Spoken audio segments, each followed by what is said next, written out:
Mr. Mayor, I think they was waiting on Commissioner McKnight and somebody else to go to IT to get set up or something. I'm not sure what's going on. Yeah, we'll let IT do their job and get them in the room, but we're going to proceed and move forward with doing the business of the people. Welcome aboard to our new commissioners, Commissioner Scott, Commissioner Johnson, and we'll give them an opportunity to let IT work with them. Attorney Brown, again, condolences to you and your family. Thank you very much. Thank you. All right, well, we'll call this meeting to order. Chair recognizes Attorney Brown. Good morning, Mayor, Commissioners. We'll request a motion to go into executive session for the discussion of litigation, real estate, and personnel. So moved. Second. Madam Clerk, got a motion from the Commissioner from the 8th, second from the Commissioner from the 2nd. Voting.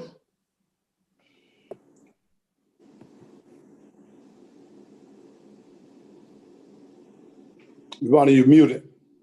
Mr. Garrett and Mr. Dennis Williams. Yes, ma'am. That's correct. Okay. Mr. Clark. I think he's still trying to get positioned. Mr. Franham. Yes, ma'am. Mr. Garrett. Yes, ma'am. Mr. Hassan. Yes, ma'am. Mr. Johnson. Yes, ma'am. Ms. McKnight. I think she's out trying to get stationed. Ms. Scott. Yes. Mr. Sias. Mr. Sias. Okay, he's out. Mr. Bobby Williams. Yes, ma'am. Mr. Dennis Williams. Yes, ma'am. Okay, that motion carries with Mr. Clark, Mr. Sias, and Ms. McKnight out. Okay. Let me share just the following before we move forward. We're going to virtually transition into closed session to our newest commissioners. You perhaps have watched this in meetings prior to taking office. So when you see us transition, we'll be going into a breakout room that will allow us to be in the closed session. So pause and transition with us. And we'll be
Dr. Shafi said, congratulations.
Resolution. Settlement all. Goodness. Hope you feel better. Enjoyed his lunch. Mm.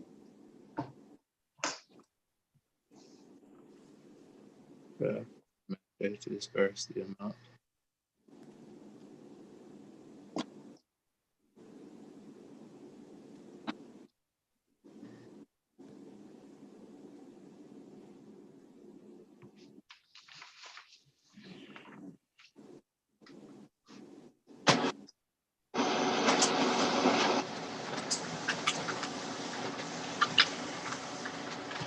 All right, Attorney Brown, are you ready? Yes, sir. Okay. Are we on the record?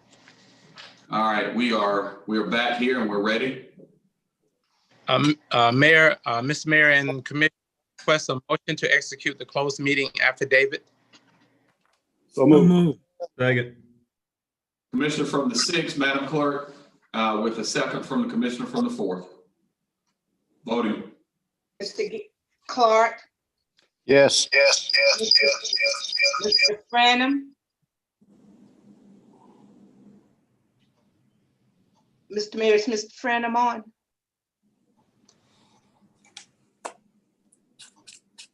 He's out. Okay. Mr. Garrett, Yes, ma'am. Mr. Sun, Yes, ma'am. Mr. Johnson, Yes, ma'am. Ms. McKnight, Yes, ma'am. Ms. Scott, Yes, ma'am. Mr. Sias, Yes, ma'am. Mr. Bobby Williams, Yes, ma'am. Mr. Dennis Williams. Mr. Dennis Williams, he's muted, sir. Yes, ma'am. Okay, thank you. That motion carries with Mr. Franum out. Thank you, Madam Clerk. All right, Chair recognizes Attorney Brown.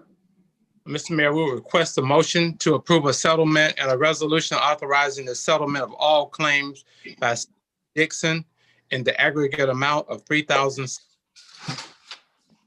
and authorize the administrator to disperse said amount, waiving Augusta, Georgia Code and Ordinance Section conflict for this instance only and for other purposes. Just for the 3,000, Mr. Brown. $3,750. Yes, sir. Yes, ma'am. Okay. So move. Second. Commissioner from the 4th and the 8th, Madam Clerk. Mr. Clark.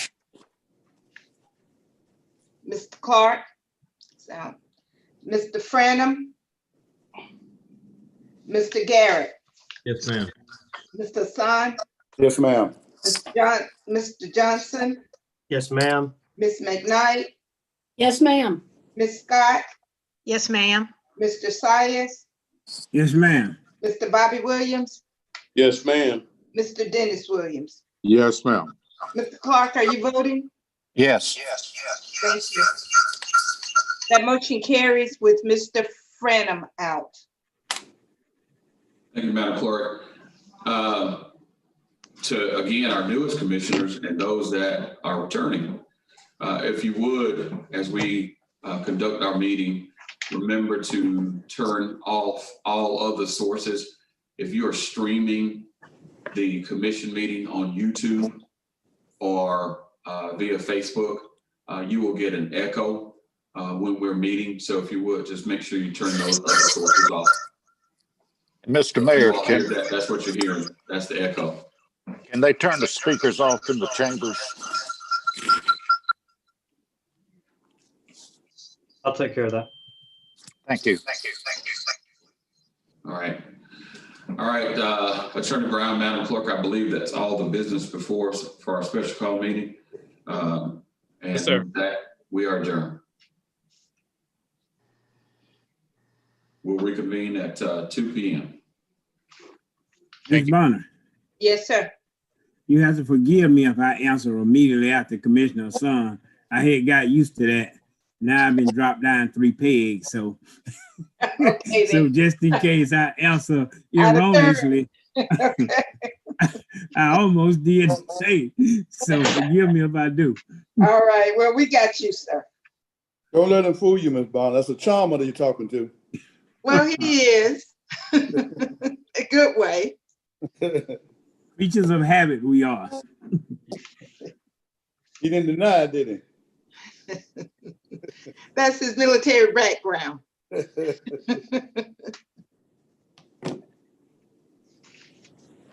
All righty. Back at 2, right? That's what he said. Okay.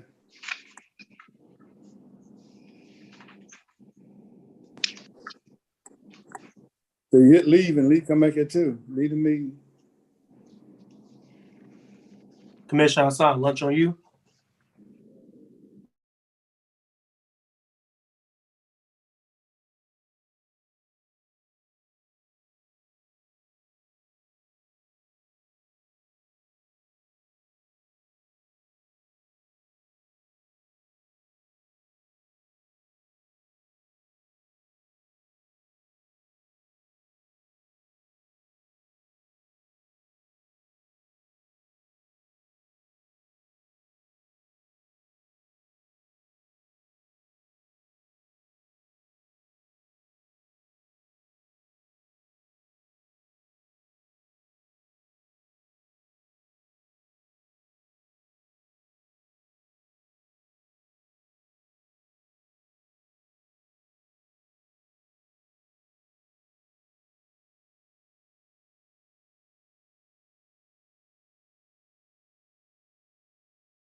No, here we Oh, thank you.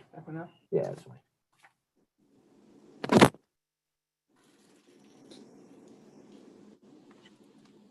Good afternoon, everybody.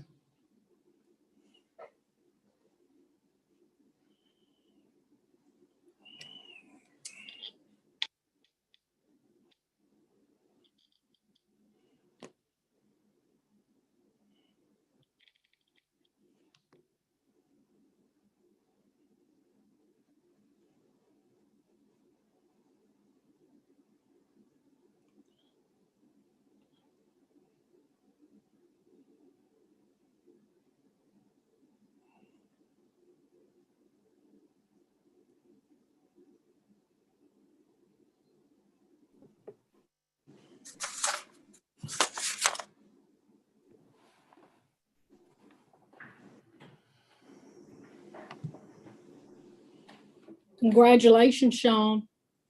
Thank you. Appreciate that. Sorry it took me so long. That one elevator's not working, so they couldn't get up. They had a card seat thing, they couldn't get up the elevator, so. Did your children get there or did they stay home? Oh, yeah. Yeah. Oh, I wanted to walk. I was wanting to walk over there, but I just felt like too at the same time, kind of distance here. But I know I got to watch it. Did good. Well, I caught the last end of you a little bit, but I didn't. I was having computer problems over here. Hey, just to let y'all know, we're on the floor now, so All right. everything's on.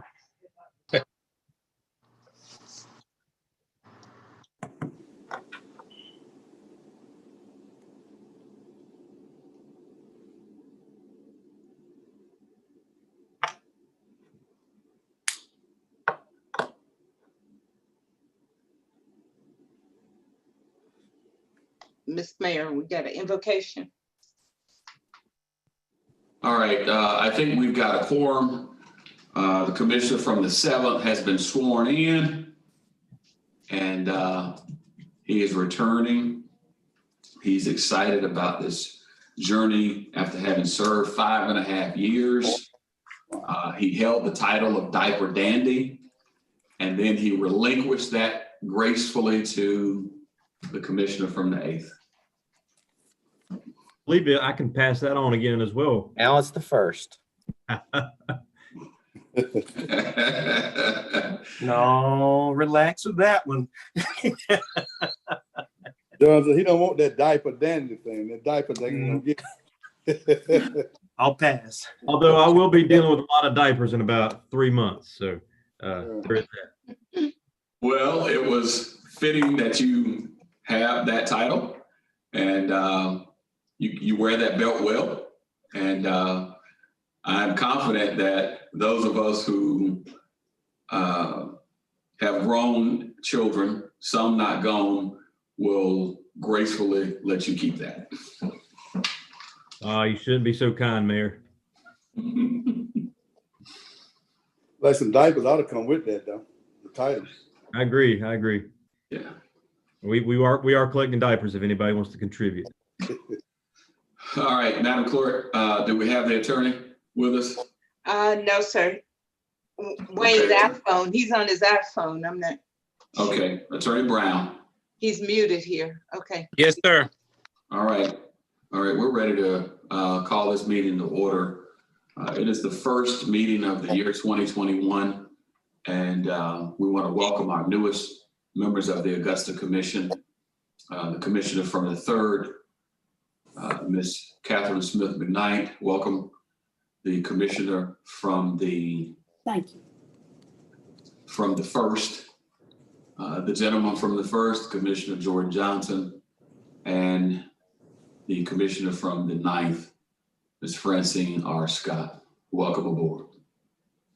And of course, our returning commissioners, commissioner from the 5th, Dr. Bobby Williams, and the commissioner from the 7th, Commissioner Sean Frown. With that, we'll call this meeting to order. I'm going to ask the commissioner from the 7th, our current Mayor Pro Tem,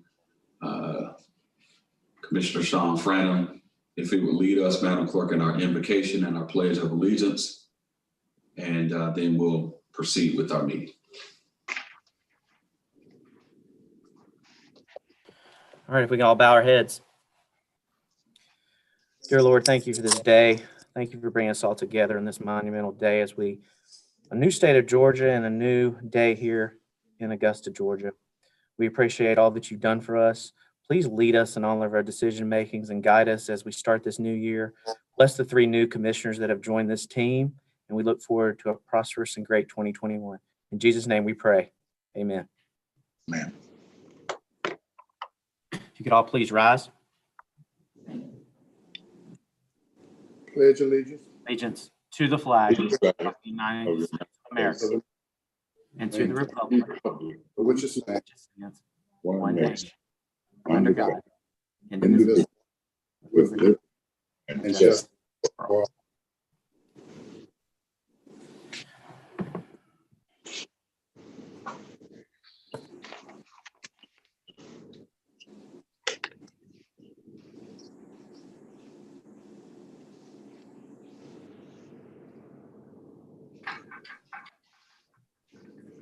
Madam Clerk, Attorney Brown, Commissioner from the 7th, thank you for that invocation and also leading us in our pledge.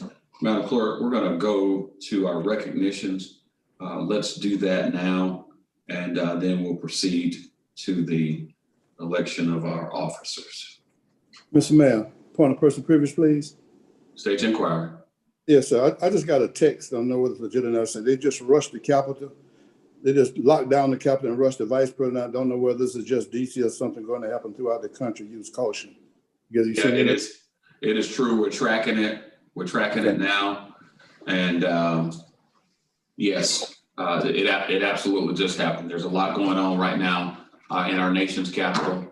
That is of great concern. What we hope is that those activities don't spread to the states. Thank you. Yeah, thank you. Madam Clerk. Okay.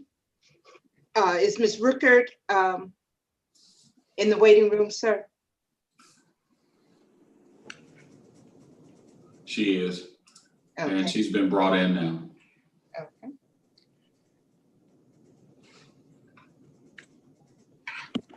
The Augusta Commission would like to offer its congratulations to the 2020 December years of service recipients. Mr. Director Anita Ruckert will acknowledge the recipients. Thank you, Good Madam afternoon. Clerk. Ms. Ruckert. Good afternoon, Mayor, and Happy New Year, everyone. Good afternoon. Mayor Davis, Commissioners, Administrator, Madam Clerk, and the citizens of Augusta. My name is Anita Ruckert, the Director of the Human Resources Department of Augusta. Today, it is my esteemed pleasure to recognize December years of service. For the month of December 2020, we have 15 employees celebrating 5 to 20 years of service for Augusta. This afternoon, we would like to recognize our 25 to 50 years of service recipients. For the month of December, the total years of service and institutional knowledge celebrated today is 125 years. Harmon Brown, Fire Department, 30 years. Jeffrey Daniel, Fire Department, 30 years. Charles Masters, Fire Department, 30 years. Nathaniel Deluge, Utilities, 35 years. Congratulations to all of our years of service recipients. Please join me in a round of applause as we thank these employees for their loyal years of service to Augusta, Georgia. Thank you.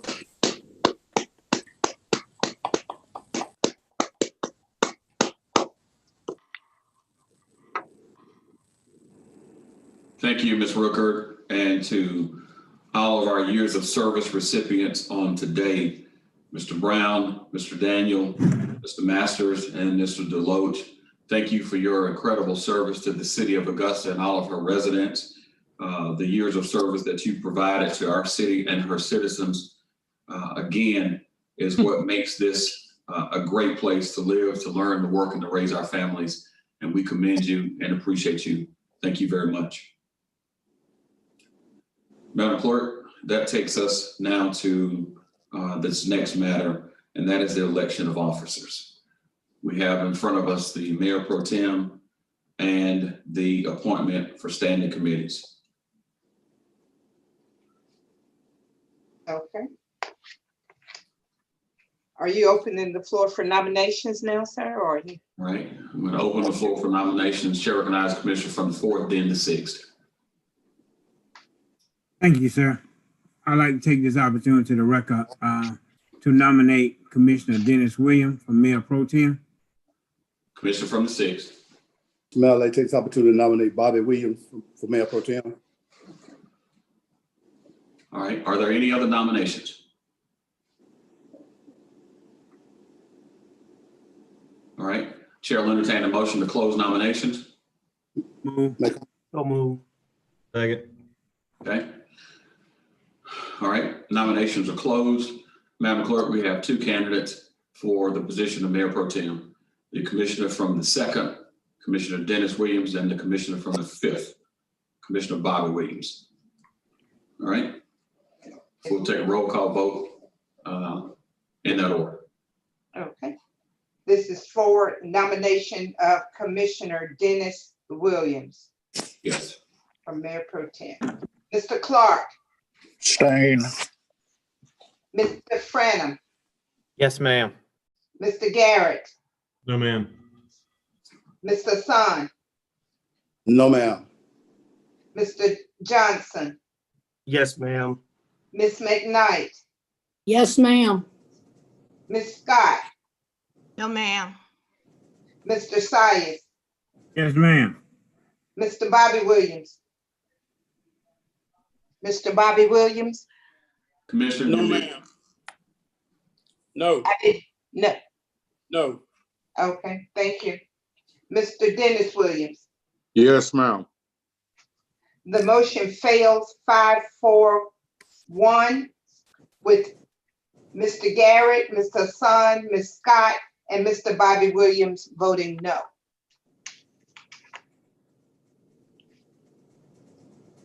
Next nominee, Commissioner Bobby Williams. Yes, ma'am. Mr. Clark, Yes.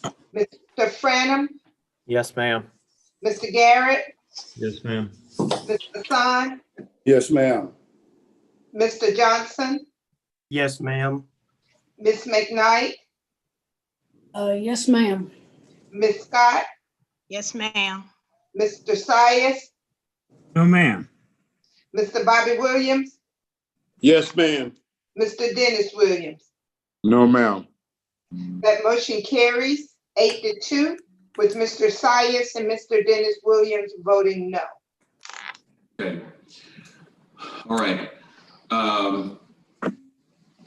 What I'd like to do at this point, if we could, is simply have a vote of affirmation of the commissioner from the 5th as the Mayor Pro Tem for a 2-year term beginning January 6, 2021 through 31 December 2022.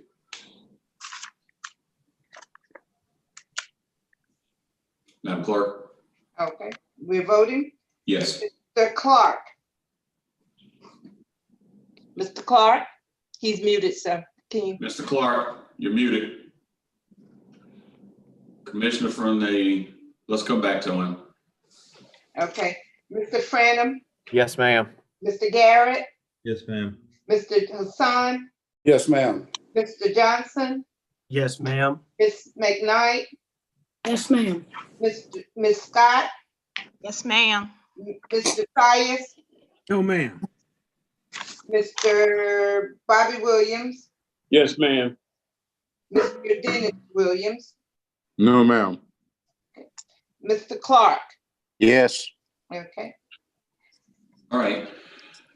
Our posture at this point, Madam Clerk, is that the newly elected Mayor Pro Tem and I, the Commissioner from the 5th, will go to a breakout room and we will discuss committee appointments, and we will have the full commission stand at ease until we return.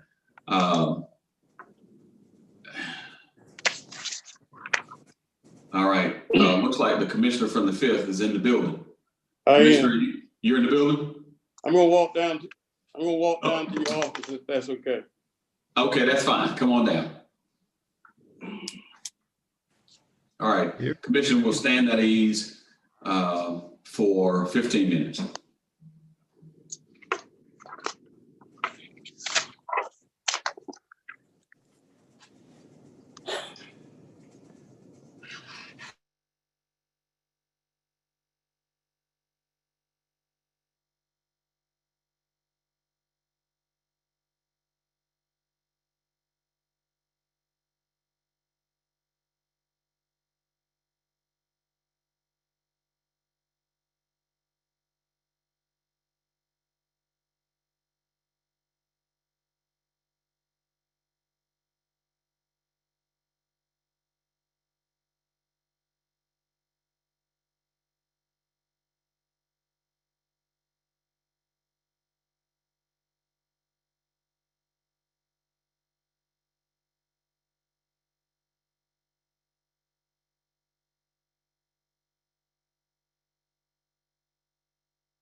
Listen, man, I'm gonna get into that one again.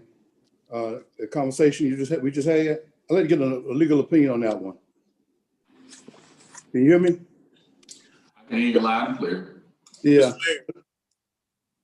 Mr. Mayor. All right, so everybody just hold on a minute. All right. Hold on just a minute.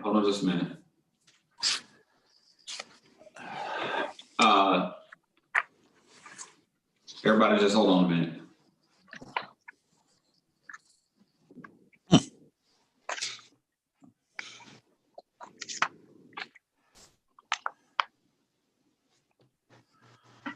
Everybody just suspend.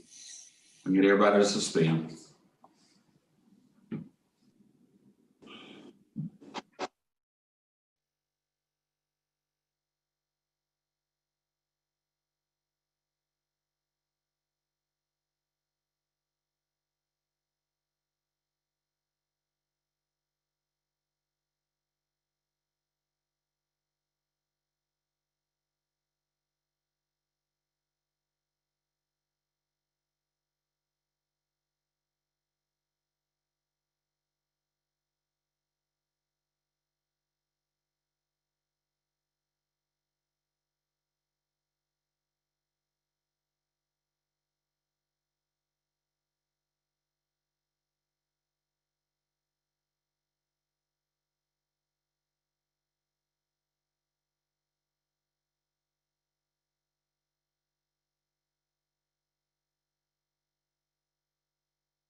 All right, Madam Clerk, thank you for sending it out to everyone. We are pleased to announce the committee assignments as presented with that noted change. Ms. Francine Scott serving as Vice Chair of Administrative Services.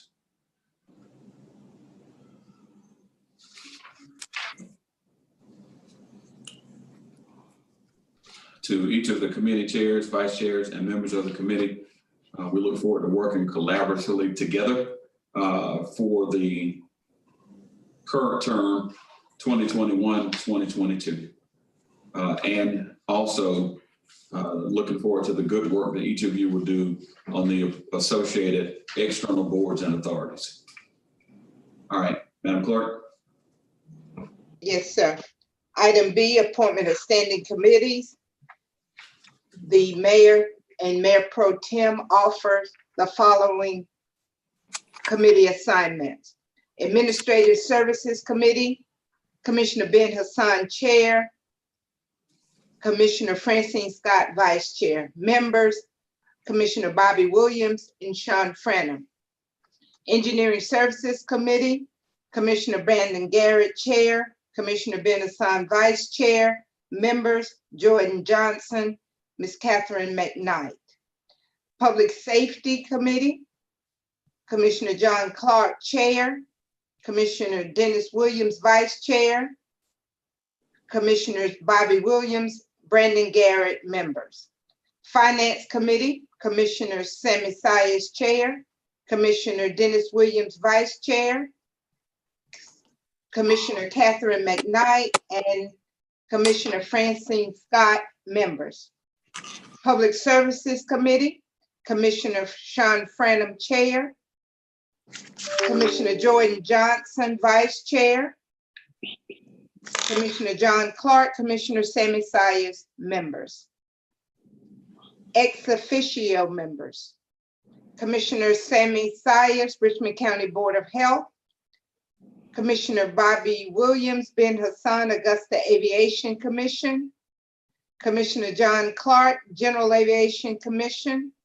Commissioner Sean Franham, Greater Augusta Arts Council. Commissioner Dennis Williams, Planning Commission. Commissioner Catherine McKnight, Augusta Richmond County Library Board. Commissioner Jordan Johnson, Richmond County Board of Education. Commissioner Sean Franham and Mayor Pro Tem Williams, Emergency 911 Council. Commissioner Francine R. Scott, Board of Assessors. Commissioner Brandon Garrett, Richmond County Hospital Authority. Commissioner Catherine McKnight, CSRA Regional Development Authority. Commissioner Jordan Johnson, Augusta Richmond County Land Bank Authority. Commissioner John Clark, Downtown Development Authority. Commissioner Ben Hassan, Augusta Convention and Visitors Bureau. Commissioner Francine Scott, Family Connection.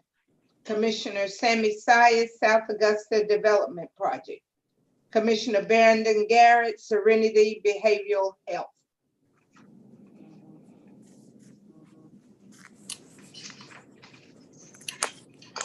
Mr. Mayor. Thank you, Madam Clerk. Mr. Mayor. All right, Chair recognizes Commissioner from the 6th. Did I hear Ms. Bonner says some downtown development authority or something? Yes, Mr. John Clark. for Downtown Development Authority. And did you say anything for me about downtown, or did I misunderstand you?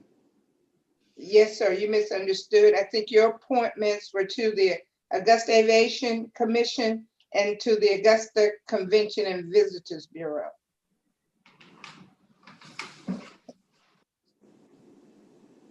Well, who got the land bank? Jordan Johnson. That would be Mr. Johnson. All right. Chair will entertain a motion to move to ratify. What's excuse me, motion, Mr. Mayor, one more question. Does the commission have the authority if they want to negotiate with their colleagues about these personal boards here to make change? I know we're going to vote on them. I just want to try to get it on the record. If we can see fit, not the standing committees, but these boards of appointments here that we're talking about, outside boards. I think we've taken this practice 3 times, and this will be the 4th time in our short term that we've done it this way. And when we came out of the room, we presented them and we adopted it. No, we've done it twice, so we are in our 4th term. First time we didn't do it. We've done it in 17, we've done it in 19. I'm just asking. So my question is, I'm not questioning what you put together. I'm asking if I saw fit in one of my colleagues when we want to switch out these boards, can we do it? Because we are voting them officially. So I'm saying, do we have the leadway or what if we want to swap boards among ourselves? That's what I'm at. That's my question. Well, because for number one, I had been asked about the Convention and Visitors Bureau. I've been asked specifically, and I told them I had no interest in being on it, and I still won't have no interest in being on it.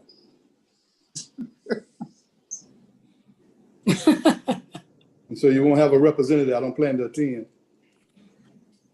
I'll take your aviation board then, Commissioner. I can. Jordan, that's your district. You don't want it? Well, so let's, I mean, we just went through a process of where you elected a mayor pro tem. And the practice, the rules of procedure is that the mayor pro tem and then the mayor then convene and identify the standing committees, and we come back and do this. For us to come back out on the floor and then we quote blow it all up because of a lack of interest in serving in one or the other, I think we certainly can. And the reality of it is y'all had a whole host of conversations about it. So let me go to somebody else. Commissioner from the 7th, Safety Inquirer. Just for the record, just want to let you know that Tax Assessor Board and the CVV Board has had 2 representatives Now there's only one. So just want to let everybody know that.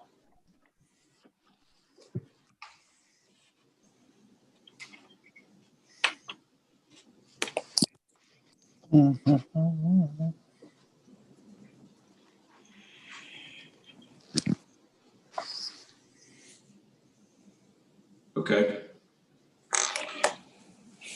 All right, Commissioner from the third, you had a question. Say to inquire. I was just saying, if Commissioner Hassan didn't want that aviation board, he can swap something with me if he wants. But I'm good.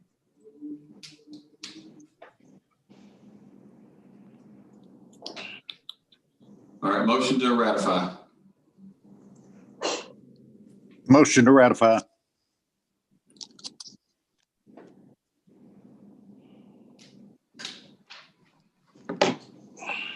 Need a second.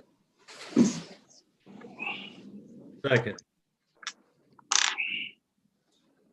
All right, voting. Mr. Clark, Yes. Mr. Franum, Yes, ma'am. Mr. Garrett, Yes, ma'am. Mr. Hassan, Yes, ma'am. Mr. Johnson, Yes, ma'am. Ms. McKnight, Yes, ma'am. Ms. Scott, Yes, ma'am. Mr. Sias,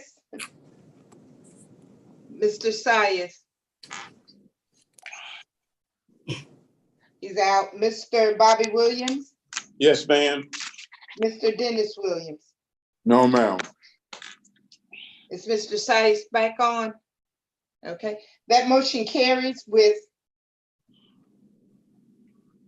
8-1 with Mr. Dennis Williams voting no, Mr. Sias out.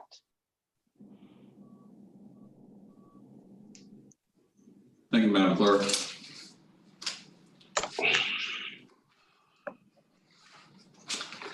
All right, Madam Clerk, we've got one more item, and that's the delegation that let's try to proceed with that, our delegations before we get into the meat of the agenda. Okay, delegation portion of our agenda, item number C, Ms. Susan L. Everett regarding the fiscal year 20 Red Cross service delivery for Augusta. Thank you, Madam Clerk. All right. Was she joining us virtually or was she in the public room? She's in the public room. Okay.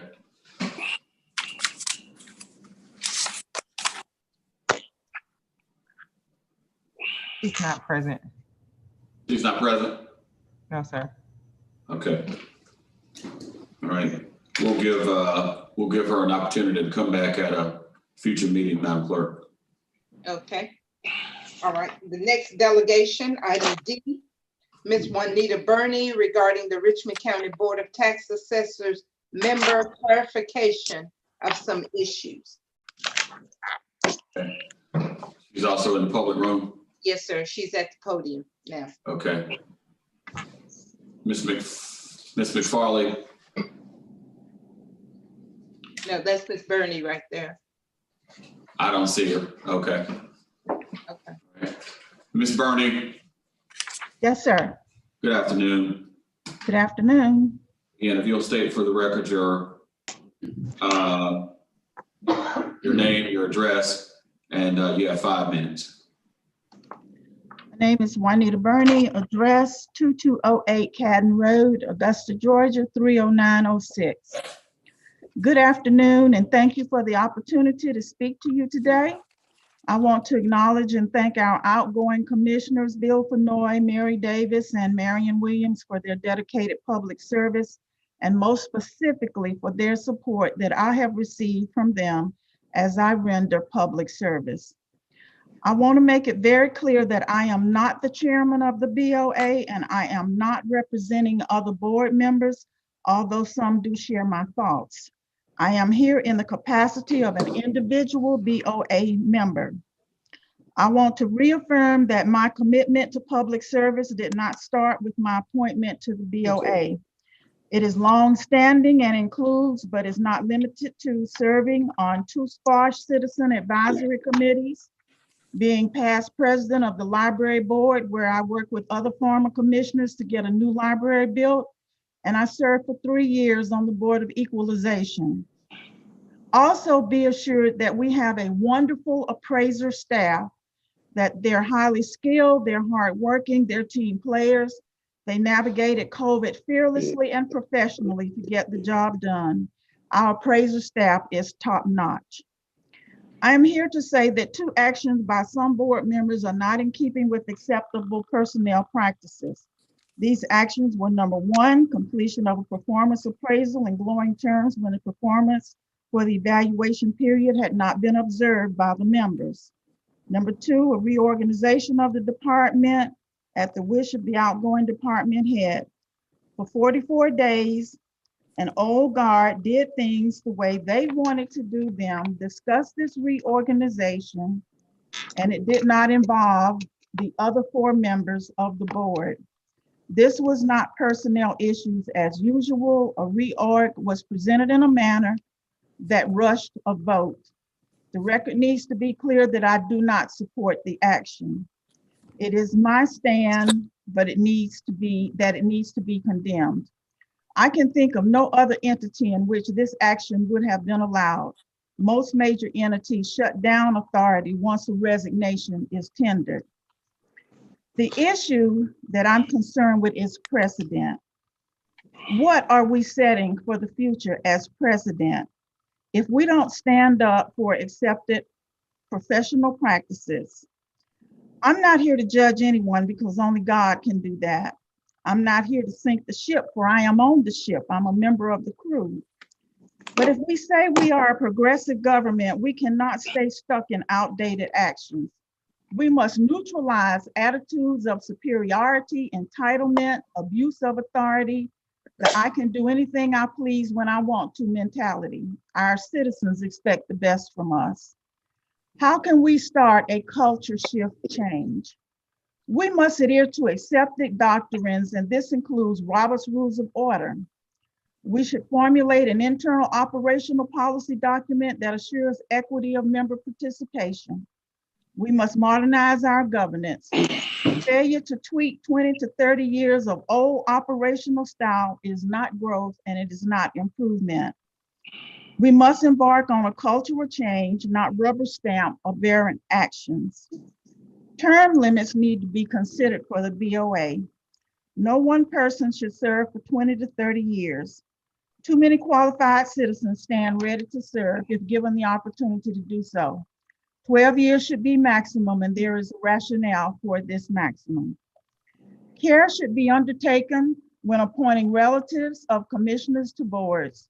But when it does happen, no commissioner should serve as the liaison to that board for which they have a relative serving. Because to do so, if issues arise, it complicates objectivity. Richmond County is an outlier to the standard regs of the Georgia Department of Revenue. We have 8 BOA members, the most of any board in the state of Georgia. We are an outlier as to how these BOA members are appointed. We have 2 entities that do the appointing in Augusta, the Augusta Legislative Delegation and the Commission. Both appoint members rather than just the Commission, as is outlined in the Georgia Department of Revenue Governing Authority Standards. These 2 entities need to work together and remove political motives in the BOA appointments for the good of the BOA. The late Representative John Lewis said, when we see something that isn't right, we have a moral obligation to speak up. Sometimes it causes a little trouble, but it can be good trouble if it leads us toward more honesty and integrity in our dealings. We must begin the dialogue that ushers in positive change. I hope that this dialogue will be part of your agenda in the coming year to have this discussion. We can do better, we should do better. We owe it to our citizens to improve our governance. We want to be a model that other cities can emulate. If any of you desire future discussion with me to obtain more information as to how I came to stand here today, I am available for those discussions, as it cannot all take place in 5 minutes. Thank you so much for your audience with you today. Thank you. Your time has expired.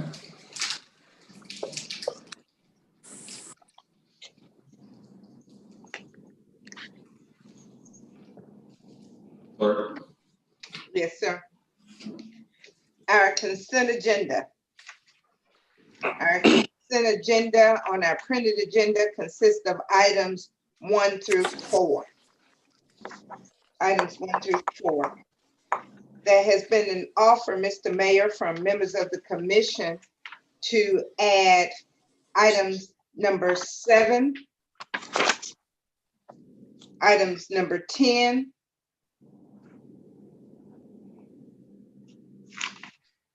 12. I'm sorry, 11. That was, Mr. Clark had questions on that. Yes. Number 15 as information. Number 18.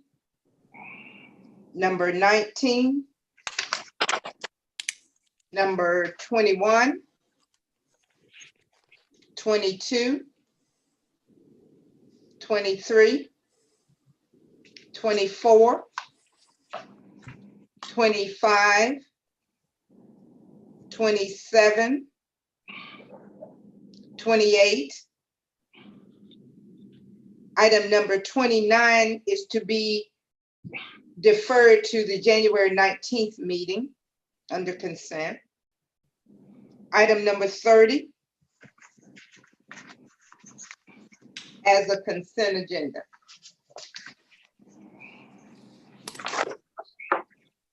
Motion to approve. All right. Did you pull item suspend. 14? Everybody suspend.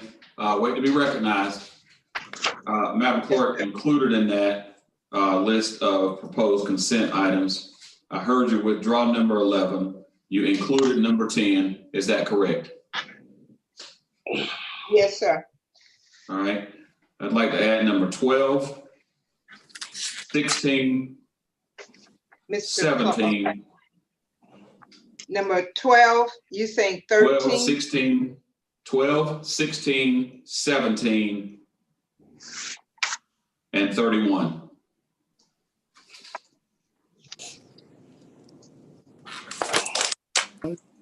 Up 17, Mr. Mayor. I'm sorry, Commissioner. I need to discuss 17. Okay. What was your last number after 17, Mr. Mayor? 31.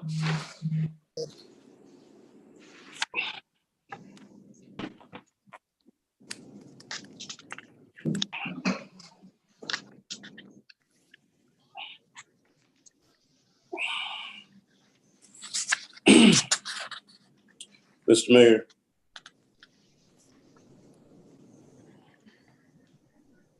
All right.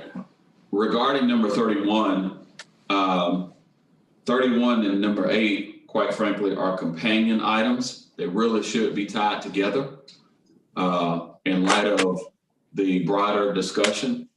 I know the commissioner from the 7th has raised a number of concerns about businesses.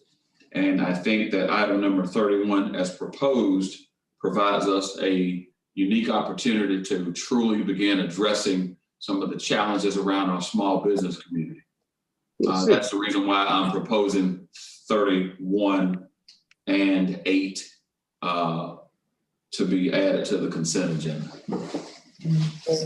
All right, I got the hands. I'm gonna recognize everybody, but that's what I'm putting on the table now. With the understanding, Commissioner from the 6th, I got your concern. 17, we'll discuss that. All right, I'm going to the Commissioner from the 1st. Commissioner from the 1st, you're muted, sir. Thank you, Mr. Mayor. I would also like to consent item number 20, if it's the will of the commission. I have some questions about that one too, Mr. Chair. Commissioner Jordan, I got some questions about that one. Okay. Okay. All right, Commissioner from the 9th, from the 10th. I from the want 10. 7, 11, and 14 are the ones that I wanted pulled. 7. So you want to discuss item 7 and Discuss item 14 's not on 7. commit. 14 is not on the consent agenda. Okay, and also 11. Okay, it's not on the consent agenda either. Okay, good. That's it. Thank you. Pulling item, okay, he's taking off item 7, okay, All right, so 7 comes off. okay. Okay. Oh, excuse, no, not, Mr. Mayor, not 7, number 9, not 7, number 9. 9 was not on the consent, sir. Right. Yeah, 9 is not on consent. Okay. Yeah, you can leave 7. All right, Commissioner from the 7.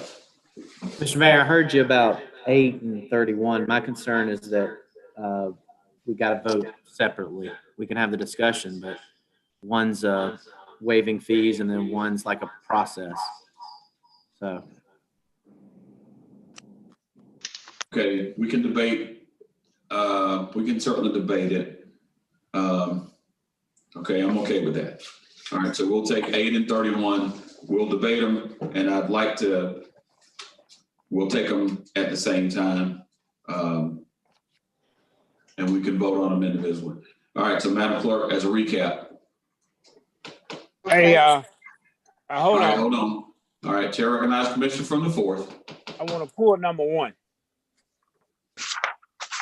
From the consent agenda, sir? Okay. That's correct.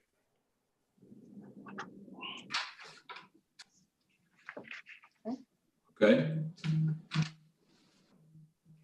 All right, Madam Clerk, if you'll recap those for us, please. Okay.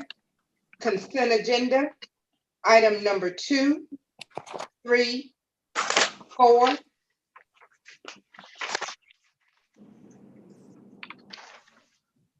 Item number 7, 10,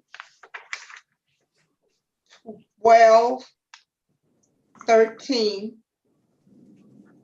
15 as information, 16, 18, 19, 21, 22, 23, 24, 25, 27, 28, 29 is being deferred to our January 19th meeting. Item number 30, 31. Madam Clerk, 31 is being taken off of the consent conversation. We're going to debate that matter.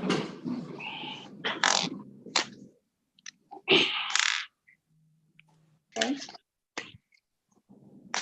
Okay. That's our consent agenda. Okay.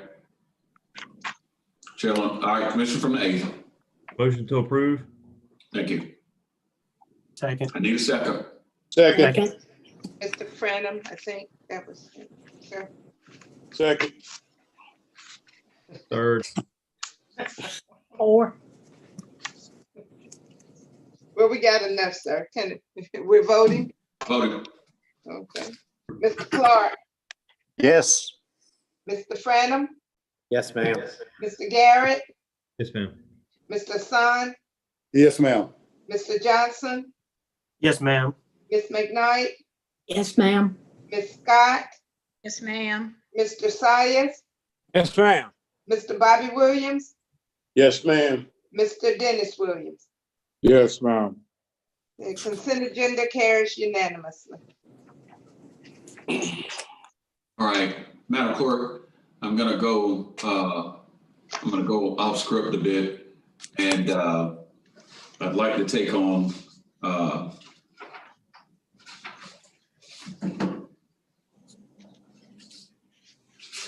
item number 32. I want to go ahead and get them out of the way. Item number 32. Okay. Item 32 is to receive a report and presentation from the Task Force on Confederate Monuments, Street Names, and Landmarks. All right, we're going to bring them in. and give them an opportunity to do our presentation.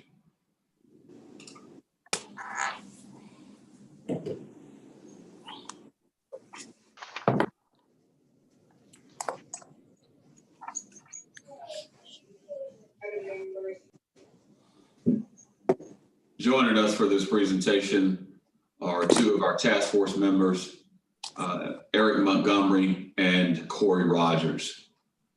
I don't know what order you guys are going to go in terms of the presentation, but we'll give you ample enough time to present and also to take a few questions. Okay. Good afternoon, everyone. Can everyone hear me? Yes. Okay. My name is Corey Rogers. I was the co-chair of the mayor's task force on Confederate monument, street names, and landmarks, along with Mr. Eric Montgomery from Historic Augusta. As you all recall, back in the summer of 2020, Mayor Hardy Davis issued an executive order 2020-010, which was a order designated to look at Augusta's Confederate legacy, if you will. This was sort of in the wake of some of the social issues that sort of percolated to the surface of our society back during the summer of 2020. That said, a task force was formed with the two of us as the co-chairs. And what we decided to do, based upon the executive order, we looked at various areas in the Augusta area that held either street names or monuments. There were no landmarks that we looked at within the 2-month period that was given us. And not only that, but we focused our attention on 5 areas as designated in the final report. There were 2 monuments, 2 highway names. Jefferson Davis Highway was also included in that, along with Fort Gordon. And we issued our recommendations, we voted, and the final report you see we issued in October of last year.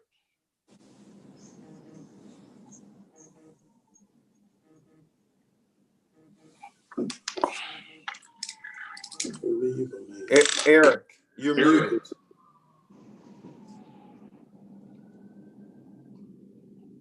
Okay, I'm sorry. I'm Eric Montgomery, and I co-chaired with Corey, and I'll be happy to take any questions that you might have. All right. Would you speak to the report which has been transmitted to the members of the commission prior to the Christmas holidays, recommendations, and what came out of that, please? So as far as the report is concerned, there are, well, let me just sort of back up quickly and tell you exactly how we designed the vote. Each week we looked at one specific aspect of, let's say, either a street name or a monument in Augusta. We had discussion, we did research, we brought back the research to the group. We took a soft vote, and then we took a hard vote at the end to indicate for or against. In addition to that, as far as the street names were concerned, we also looked at viable options for those names in the event that this body, under their jurisdiction, votes to remove a particular name. We also added in names that could possibly replace. So if you look under your appendices, you'll see some of the additional information that we added along with the vote. And Eric may want to add something else to what I just said. No, I think you've covered it very well. Are there any questions from members of the commission?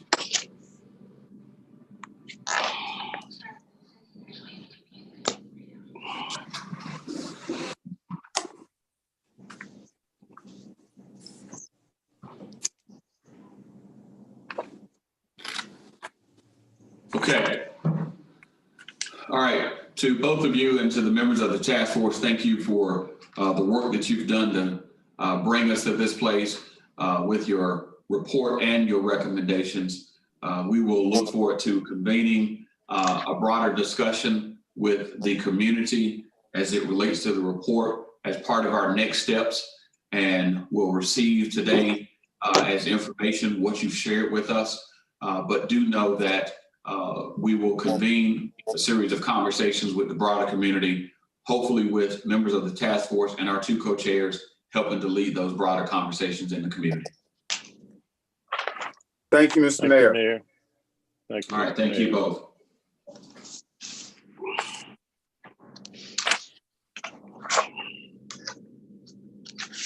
Madam Clerk. Okay, was that with no objection, sir, receive his information? Without objection. Thank you. So are we headed from top to bottom? Mr. Sykes asked for number 1.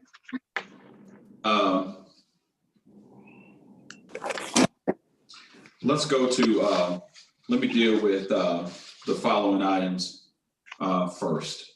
I'd like to take up item number 8 and 31.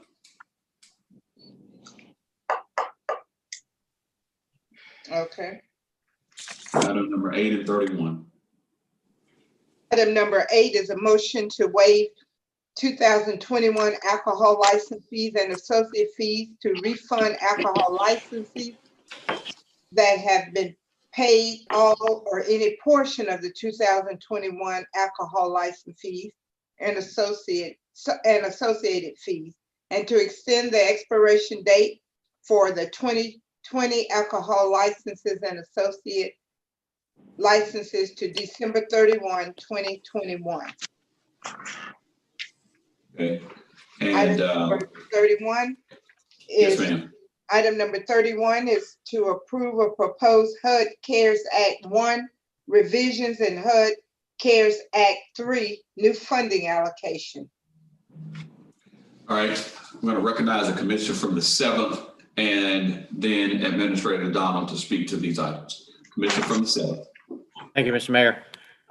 As we all know, 2020 with the pandemic, these businesses were hurt. Many of them shut down many months and didn't bring in the fees or any form of alcohol due to the pandemic all throughout Richmond County. I think it's the will of this commission is to really give back and help. Then we need to do what other municipalities across the state of Georgia did and basically grandfather the rates for 2021 they paid in 2020. That doesn't affect new businesses, only businesses that paid the 2020 alcohol license fees, and those that it paid should be reimbursed. Now, it's a $1.2 million, I think is the total money. And I understand that maybe we have to go to fund balance, or maybe there's a future funding CARES Act or something coming. I don't know, but this is the right thing to do. And we need to help these businesses, because if we don't, then it's a double whammy from the standpoint of some of them are going to come back with beer and wine and not alcohol. So not only did we not get the revenue, we're not going to even bring in any revenue of liquor versus beer and wine. And I think it's important that we help these businesses. I've met with many of these businesses all throughout, and they're hurting. And I think this is the right move. And the reason I believe that 8 and 31 should be together, because I support 31 as well. But I think we need to make a statement to the local small businesses across this county that we're going to help them. So I make a motion to approve number 8 as it stands. Second. We got a motion and a second. Ms. Bonner, let's vote. I know. Hang on a second. You have discussion? I'm sorry. Go ahead. I think also, Commissioner, he told the administrator was going to be after him and then come. So I come after the administrator. Okay. All right, Mr. Administrator, go ahead. I guess I would reserve most of my comments for number 31. I think item number 8, excellent proposal by the commission and Commissioner Frampton I think my only concern is just the funding source and how we move it forward. I think a part of my recommendation was using the HUD funds, which, you know, do have some restrictions on them, but by raising the level, we're able to offset any issues related to what folks have spent on alcohol licensing and things of that nature. And also using the federal money to do so. The other way actually brings the money out of our coffers, and we're not necessarily sure how we're going to replace those general fund activities. So I think that was my only caution, but, you know, moving with the will of the commission is something that we always find a way to do, and would do so in this instance as well. Okay, Mr. Mayor is back, but Mr. Hassan was next, Mr. Mayor. Thank you, sir.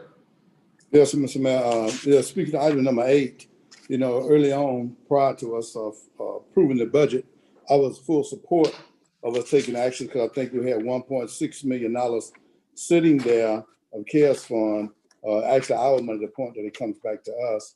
And at this point, I'm sure we have absorbed that in our budget or even in transit in some form or fashion. And so it would concern me to try to do that at this particular time to go into the fund balance. Because many of these businesses, and I shared this with my colleague who's had this conversation, that from my understanding and talking with Mr. Sherman and the business license, many of those businesses have already paid for their license, and it does say refund them. So we're in essence going back and giving money back as opposed to just a percentage, and then we're targeting certain percentage of business as opposed to trying to help all businesses. Because even in this other program, we're giving out a nominal amount of fund in 31, but nothing to the degree that we're doing over here on number 8. And we had it readily, it's one thing, but to go into our fund balance after we give back almost $1.5 million. And most of those businesses at this point have already paid it.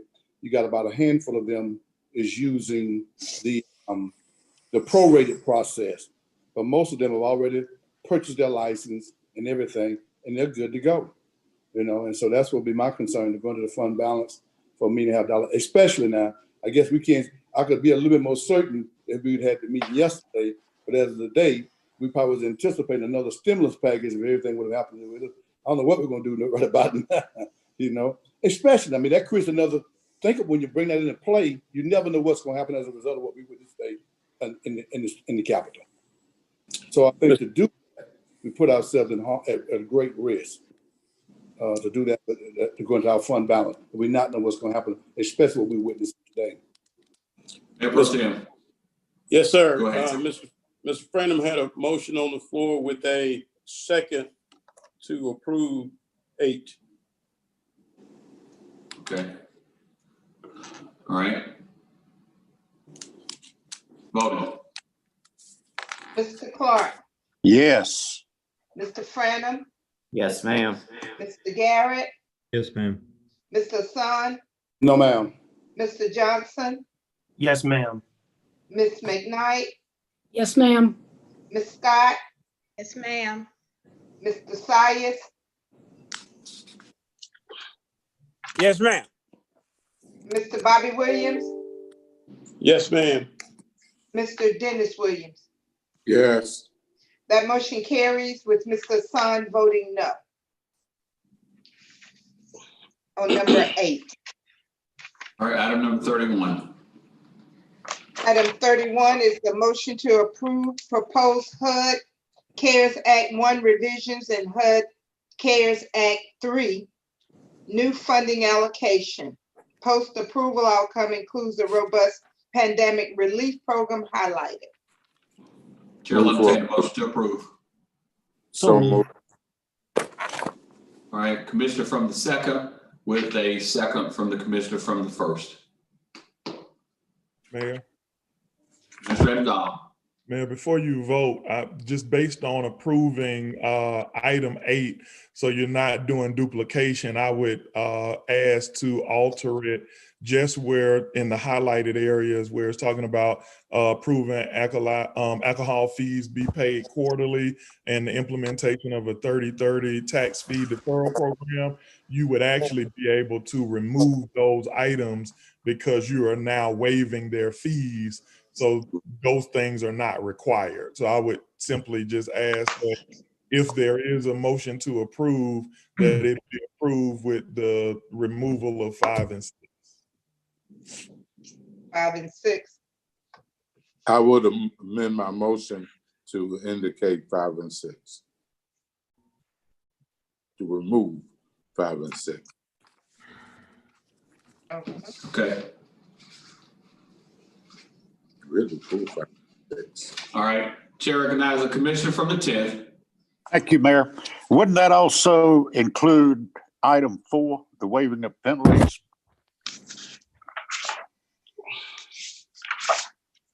Well, the only reason that I didn't include item 4 is because if people had penalties between the time that we've met last and now, you had waived those, and so you wouldn't want to undo that. That's why I did not say removing that item. 5 and 6.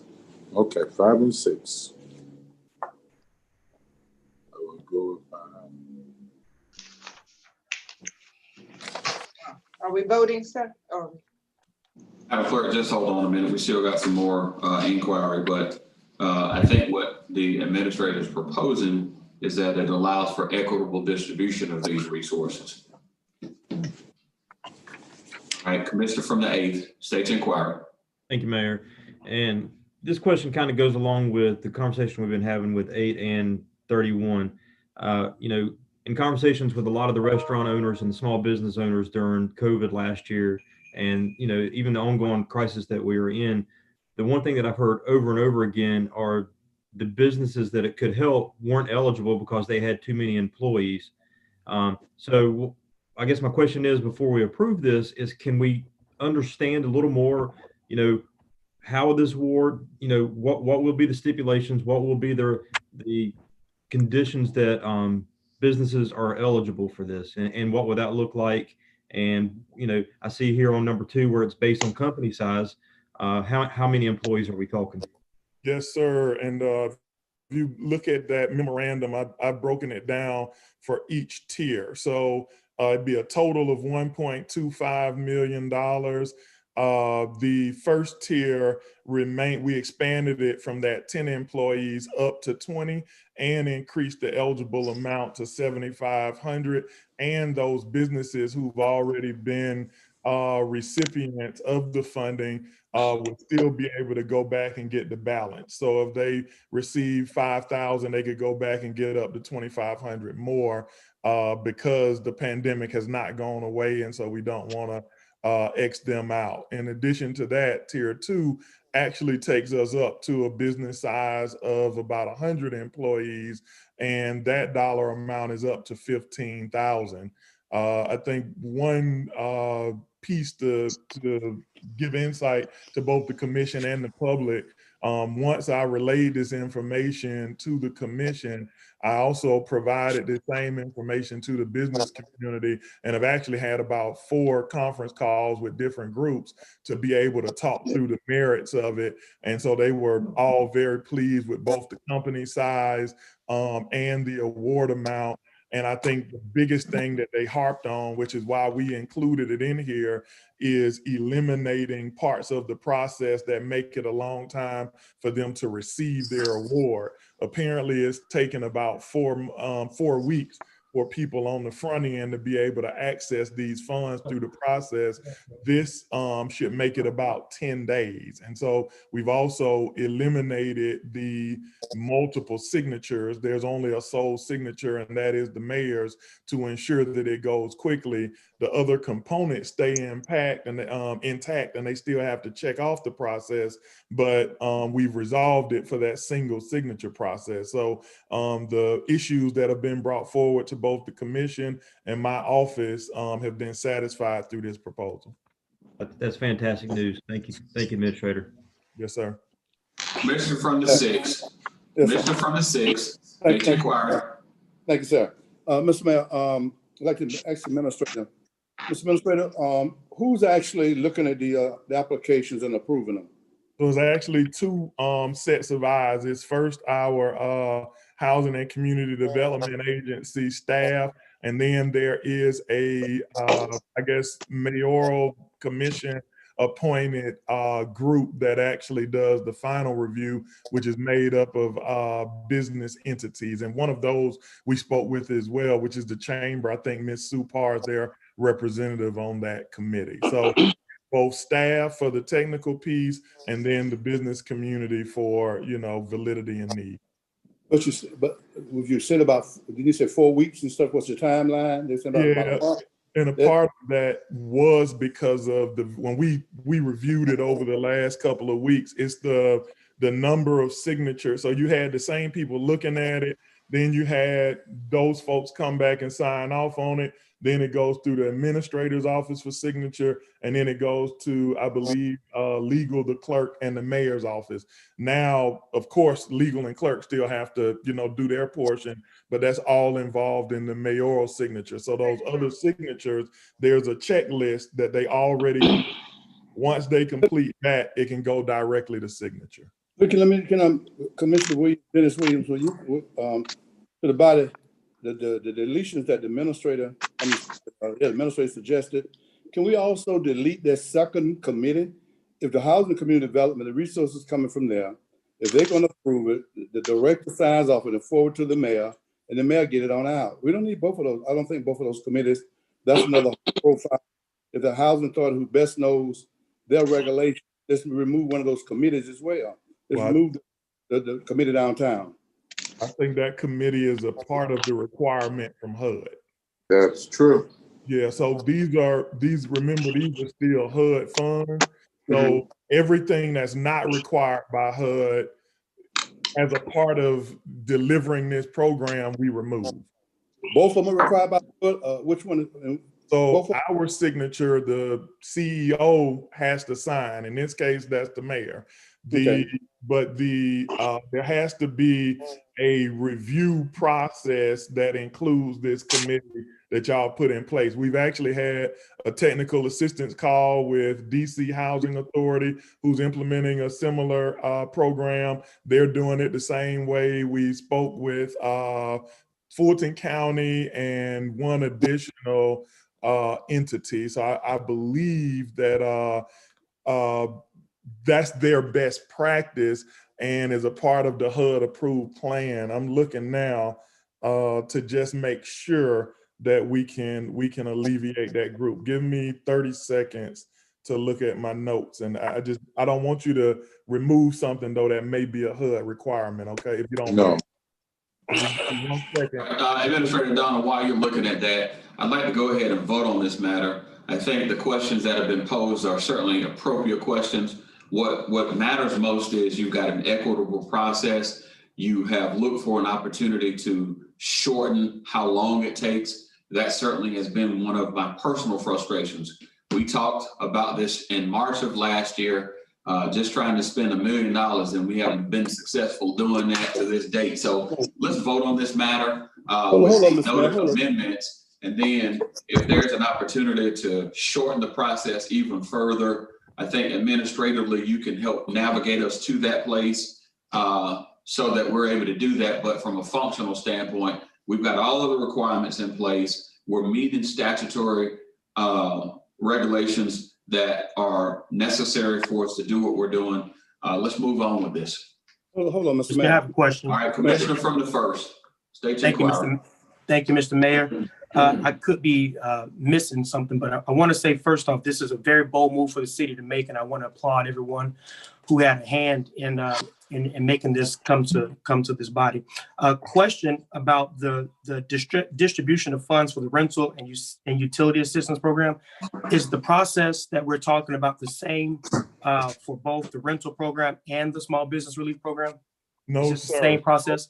No, sir. So the rental process is a little bit quicker and simpler. And just before y'all take any action, I'm checking, we actually can remove it. And so we would just have to update our internal documents, but we can remove that, that committee. And so if you do approve this, I would recommend approving it with the administrator's recommended adjustments of removing items 5 and 6, as well as the committee. I would just state it in that manner if you do so, and then that gives us the authority to take care of it internally. And I apologize, Commissioner Johnson. It's a more streamlined process. The way I just described it is how it looks for the rental assistance piece. We do all of those approvals and reviews internally, and then those funds are dispersed in a similar manner. So yes, sir. Thank you for that clarification, Mr. Mr. Administrator. Mayor, back to, we get those things added? All right, so just suspend for a minute, I hear the lore of Commissioner Marion Williams ringing in my head right now about rules. And what I want to do as we start this new term with the commission, I'm going to recognize, though each commission, I'm going to recognize you for 2 minutes to speak on a matter. And then I'm going to move to following the rules of procedure. I'm going to recognize you for 2 minutes, and then we're going to vote on matters up or down. And so, Commissioner Hassan, I'm going to give you this one last opportunity to speak, and then we're going to follow the rules of procedure. On any matter, we'll get a chance to speak for 2 minutes, and we're going to keep moving forward. Mr. Mayor, but that's not the rule, what you just stated. I want you to say that for the record. So let's not try to implement it today, but if I understand it correctly, you get a total of 5 minutes, 2, 2, 1. So it's not the rule you just stated. All I'm asking, Mr. Mayor, is what he just said. We could streamline the process a little bit more. He's gotten the information. You take that committee out and you do other things he said. So you take another process out, you get the money to it much faster. That's all I was attempting to do. He's verified that could be done. You want to get the money in their hand as quick as possible. And I think we ought to adopt that. That's going to get the money in their hand much faster. And I make a motion that we accept the substitute I already motion. have a motion on the floor. I make a substitute motion to add those things to it. That the administrator said we remove that committee. That was 4 and 5, and I think I'm not looking at it now. The commissioner from the second amended his motion and included those things, with the one exception being what the administrator just articulated. So the commissioner from the second already included those things in his motion. I can make a substitute motion then. But you don't need to make a substitute motion. All he needs to do is add that to his current motion. If he would accept it, he said he already had a motion. If he accepted, I'm fine. I'm not going to add removing the committee. That's what I'm saying. So I'm trying to streamline the process. So I make a motion, you move that secondary committee, and the other things that the administrator suggested. That will streamline the process for you. Second. Voting. Okay, I didn't get it. Who's second that for Mr. Hassan? Commissioner from the 8th. Okay. Mr. Clark. Yes. Madam Clerk, suspend for just a moment. I've got to say this. You just had the administrator talk about the meetings he's convened with the business community to talk about their engagement with how we're going to administer these CARES Act dollars. And then you go through great lengths to extricate them from the process. I'm concerned about that. That certainly doesn't set a good precedent for the very things that the administrator has been advocating for, as he just articulated a process. So I'm just going to put that out there. Continue, Madam Clerk. Mr. Franum. Yes, ma'am. Mr. Garrett. Yes, ma'am. Mr. Sun. Yes, ma'am. Mr. Johnson. Yes, ma'am. Miss McKnight. Yes, ma'am. Ms. Scott.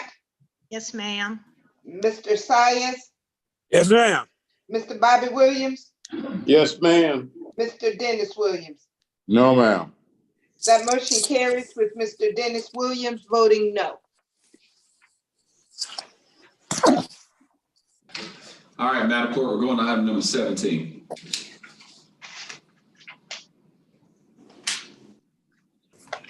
Item number 17, a motion to approve the resumption of committee meetings in January 2021. Madam Clerk, members of the commission, I'm putting this back out here. We went through great lengths just a few moments ago to identify members of the standing committees for this commission for the term 2021 and 2022. And even in the midst of COVID, we've demonstrated an ability to virtually meet and do the business of the people. I think it's prudent and quite frankly incumbent upon us to engage each of you as elected officials in a tangible way through the committee process and allow us to have some of the debate that really is necessary before we get to this full commission meeting. And what we're proposing is resumption of committee meetings. The motion currently says January 2021.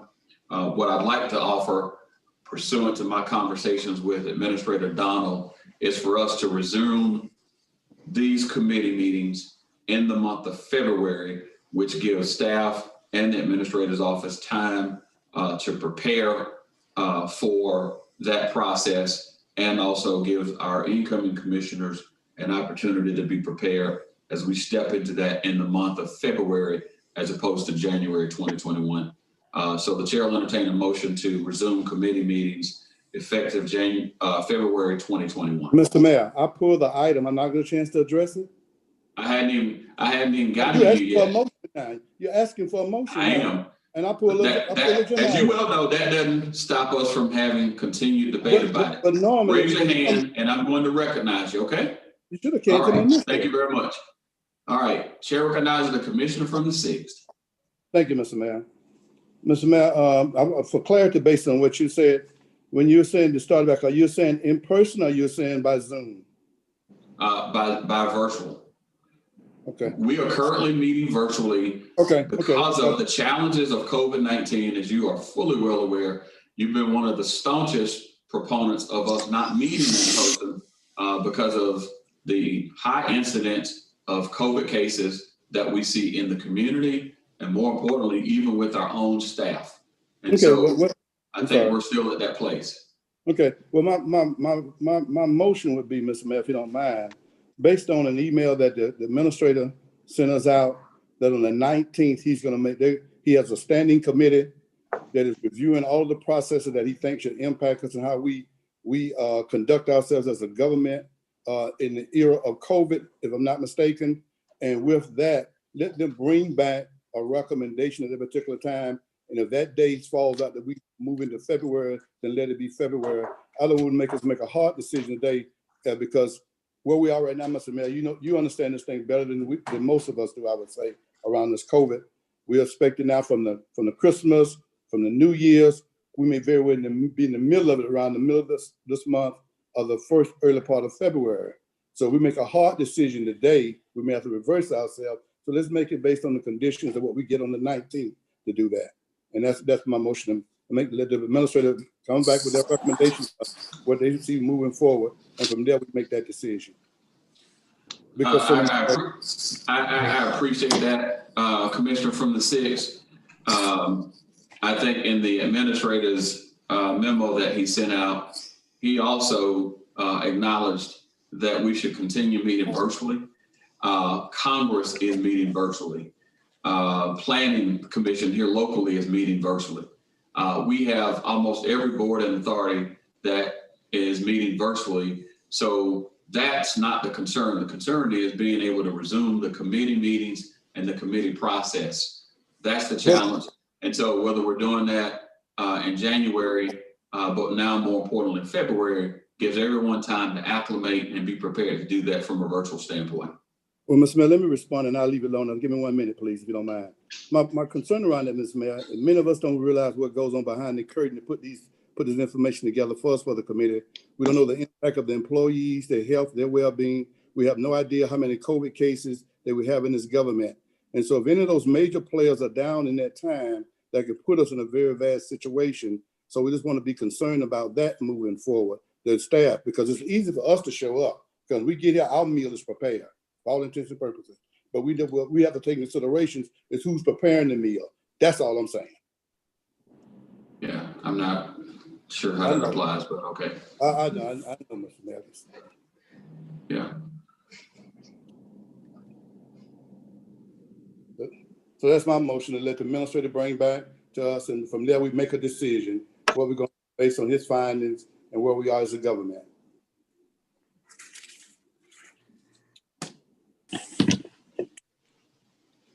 Mayor. Mr. from the 10th, is that you? No, sir. The administrator. Okay. All right, Administrator Donald.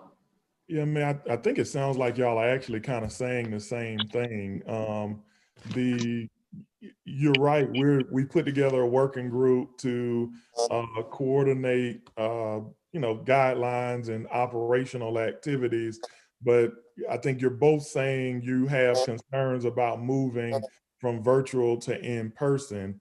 And so I 100% agree and support both of you in that.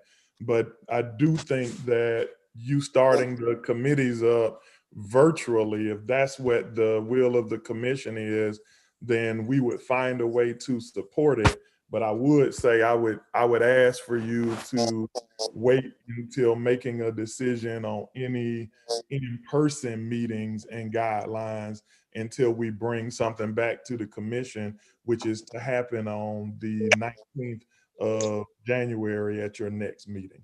But I think you guys seem to be saying that the same thing regarding in-person meetings. I 100% agree and support both of you. All right, again, all right, Commissioner from the 10th. Mr. Mayor, I agree with you. I think at least we need to get back to the committees virtual, if not in person. I'm ready to meet in person, but I'm sure that's not the will of everybody. So I do make a motion that we start to the committee meetings again virtually in February. Second. We got a motion and a second. Commissioner from the 8th, State Inquirer. Yes, sir. Thank you.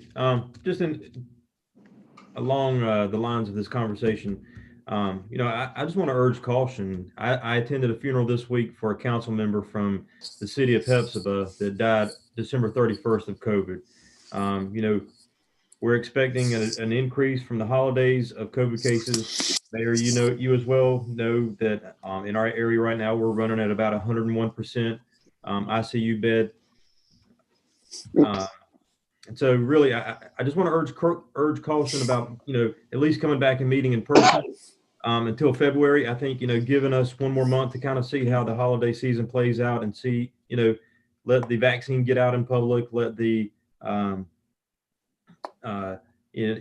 let this cycle through so we at least know where we stand. I just urge caution about making a decision of starting committees virtually in February.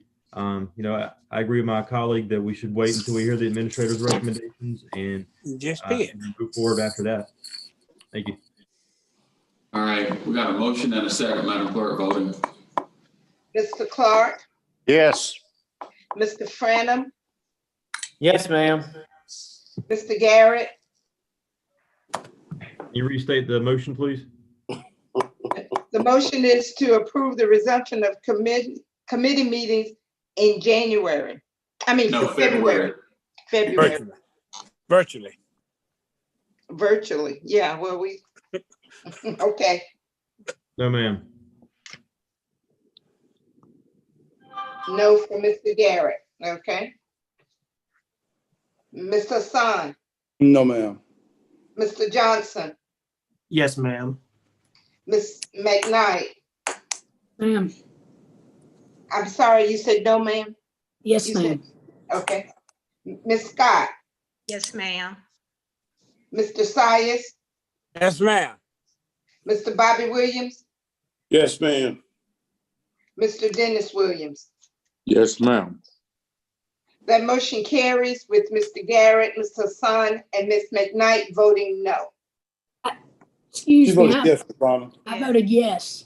Sorry, I didn't say it loud enough. I voted yes, ma'am. She said both. Okay. Yeah, that's it.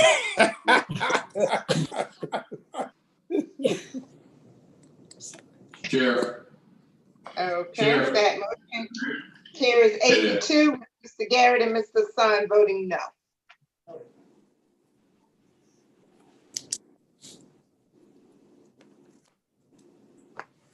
Madam Clerk, we're going from top to bottom. We're going from top to bottom. Mr. Mayor, you got the. Mayor Pro Tem. Mr. Mayor, you got the hand, turn his hand up. Yes, sir. Attorney Brown. I think the attorney's hand is frozen. All right, Mayor Pro Tem. Hello. Mayor Pro Tem, if you'll take over. Hello. Madam Clerk, from top to bottom. Okay. What do we have? We're at the planning portion of the agenda, item number 1. This item was pulled by Commissioner Sias. Okay, Mr. Sias. Say again, please. Commissioner from the 4th, go ahead. Item number 1, Commissioner Sias. Yes, sir. Yes, sir. Is Mr. I spoke with Mr. Sherman concerning this issue, and I'd like to see if he's prepared to give us an update on the issue. An update. In the waiting room? An update today? I believe he's here, Commissioner, but we actually met on this item. We go over all of the agenda items regularly, and I think is this I believe this one I'm prepared to give you some insights on if you have some specific questions if he's not in the waiting room. I'm here. I'm in the public room. Got it. Yeah. Mayor, Commissioners, on this agenda item, there was a question about being able to get the parking area in compliance quicker than 6 months. The applicant is here. She said that will be improved probably within a week to 2 weeks. The issue with there was a concern about having an ADA accessible bathroom. The applicant is here that can give you some information on the state requirements. I can briefly say that the state, when they license the facility, they match the residents with the facility itself, the physical conditions of the facility. So this is a location that will not have anyone that is disabled or needing physical care. This is a facility that will just be for offering protective care and oversight of the person. In the event that a person in this facility falls, breaks a leg, whatever, and becomes wheelchair bound, the applicant is stating that they will move that person to another facility that has been approved by the state for persons needing that type of care.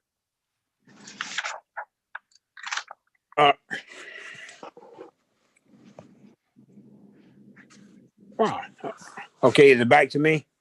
Yes, sir. Back to you, sir. I would say I have a problem with that. I feel, and when you're caring for residents of this nature, you should have a bathroom that's accessible for a wheelchair, just in case if somebody gets hurt or they come home, they go to the hospital, they get a doctor's appointment, or they are feeling bad and they're sick. Then are you gonna keep continuously moving back and forth? You're saying that nobody in this facility will ever need a wheelchair.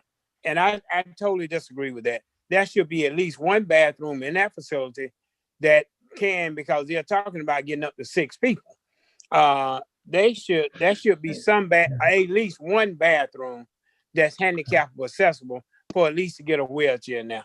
And unless we can concur on that, it may pass, but I definitely won't support it. I think that's a disservice to the residents and for not to have at least one wheelchair accessible bathroom. And that's my issue with that. And this particular building has been operating with some clients for a while. And I know these folks say they want to come in and take over these things and to have an accessible bathroom in that nature. I don't think it's that much of an ask on these folks. Gotcha. That's my 2 cents. All right. Is there any other discussion on that one? I'd like. All right, Commissioner from the 10. Yes, sir. Thank you. I agree with the commissioner 100%. I think that any place like this should have an accessible ADA approved bathroom facility in it. So I would like to make a motion to disapprove this until the ADA approved bathroom is installed. Hey, Well, Do we have a second? Hey, Mayor Pro Size? Tem, let me just address what Commissioner Clark said. Okay, go ahead. Commissioner Clark, I totally agree with you and thank you for your support on that. However, I will add this, several of the conditions that are here, they had 6 months to get them done. I talked to Mr. Sherman about reducing that to 90 days. And this same process with the bathroom, that could be added into that as 90 days. So if you could just say all the conditions that they have in here, including in a wheelchair accessible bathroom, be done and completed within 90 days. And I'll second that if you agree. Okay, Ms. Bonner, did you get that motion? I can explain it. Ms. Bonner, did you get that motion? Ms. Bonner? Yes, sir. I got it. You got Okay, it? I make that motion. All right. And Is I'll there any other Second. You got other Mr. Sherman's discussion? hand. You got Mr. Is there any Sherman's other hand. discussion? Commissioner, you got Go ahead, Mr. Hassan. Commissioner, Go ahead. Rob Sherman's hand is up. He want to say something. Okay, Mr. Sherman, go ahead. Mayor, Commissioners, if I could, would you allow the applicant to speak? She can address some of the comments that you're making and maybe provide you some insight. But one question that I will have for you is, are you talking about accessible being that the door width is 36 inches, 32-inch clear space, or are we talking about an ADA bathroom that requires a 5-foot turnaround, which will require quite a bit of modification? And this is a 4-person house, not a 6. But she's here and she can explain it. Okay. Mayor Pro Tem, may I say something quickly? Go ahead, sir. I'm simply talking about the 36-inch door. Okay. All right, ma'am, you have something you can say to us? Yes, sir, I do. And I thank you for strongly advocating for individuals with disabilities. And I really, that's why I have got into this career, is because I do believe in all individuals having access to the skills that they need and the environmental changes that they need in order to be, live comfortably in their home. This particular home is not a 6-person personal care home. This is what we call a community living arrangement, and it's a little bit different from a personal care home. And it is already functioning as a community living arrangement. And what I would try to communicate for you to understand is, when the hospital goes to discharge individuals into a community living arrangement, they go through a whole entire panel process of matching the individual's needs. All of the individuals are ambulatory in this house, and we have a designated house, which is our Brown Road house, that's for medically fragile.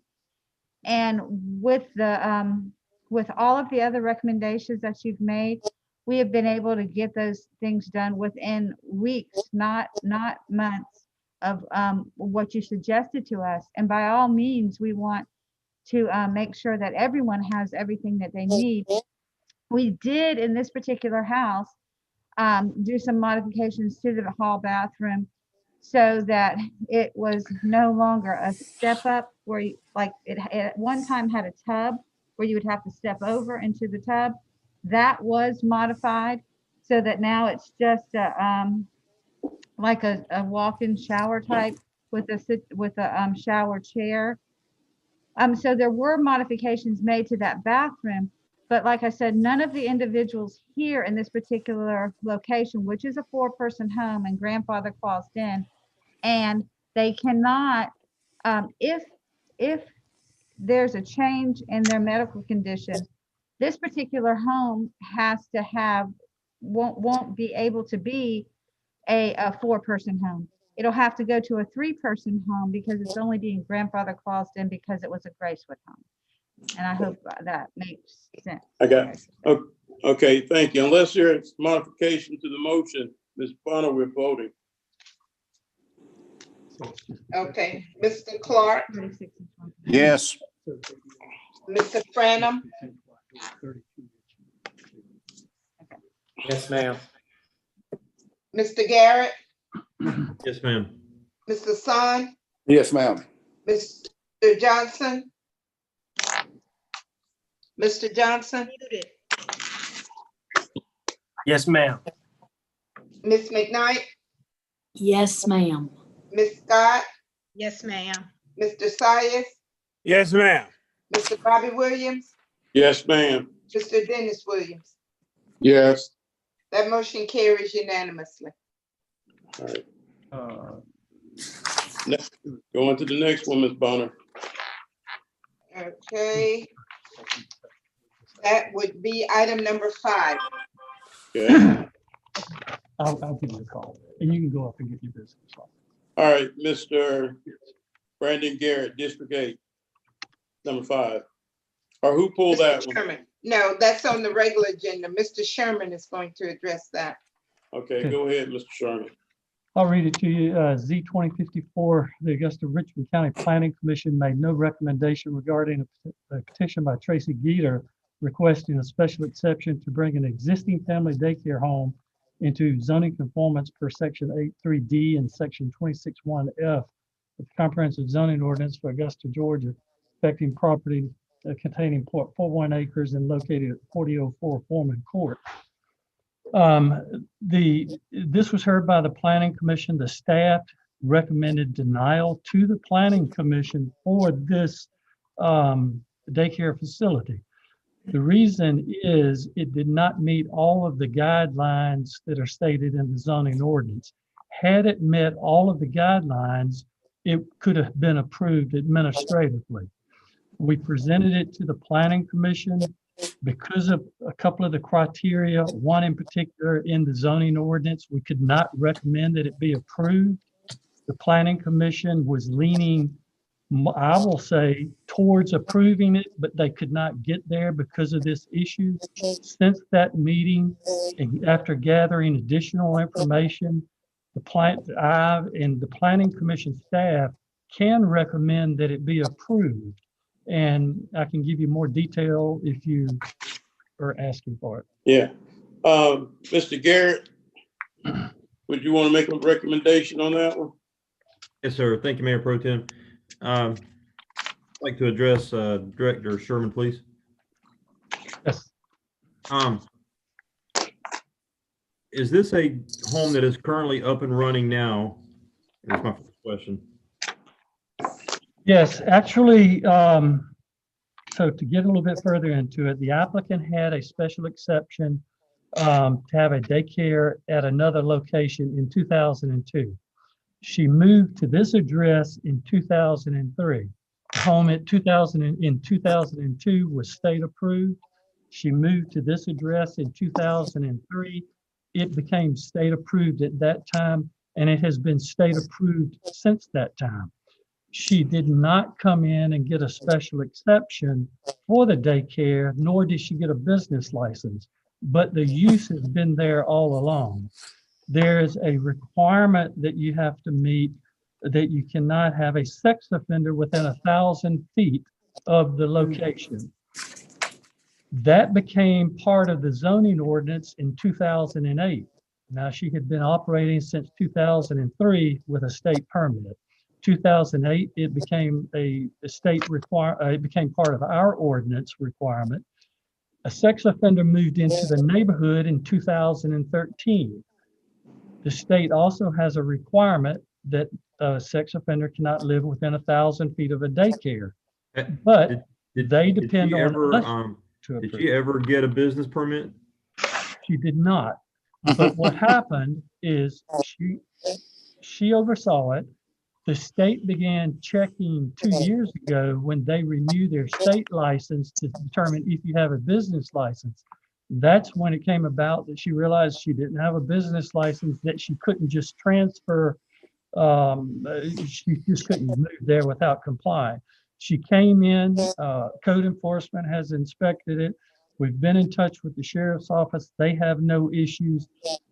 It's 903 feet traveling across the map. It's 3,300 feet driving or walking distance to the property. So after considering all of the facts, and it's our opinion that it should be grandfathered in. The use is there. It has been state approved all along. But we're just trying to get some resolution to it. So does she have to pay a state fee every year? Yes. Yes. So is there a reason why she never came to get the business license as required? She didn't know it. She in 2002, when she got her license, I'm assuming she thought that when she got her state license, that was it. Move for denial. Okay. Um, All right. Any other discussion on that one? I have a question. All right, Tim. Is there a city business license issued to this location at this current time?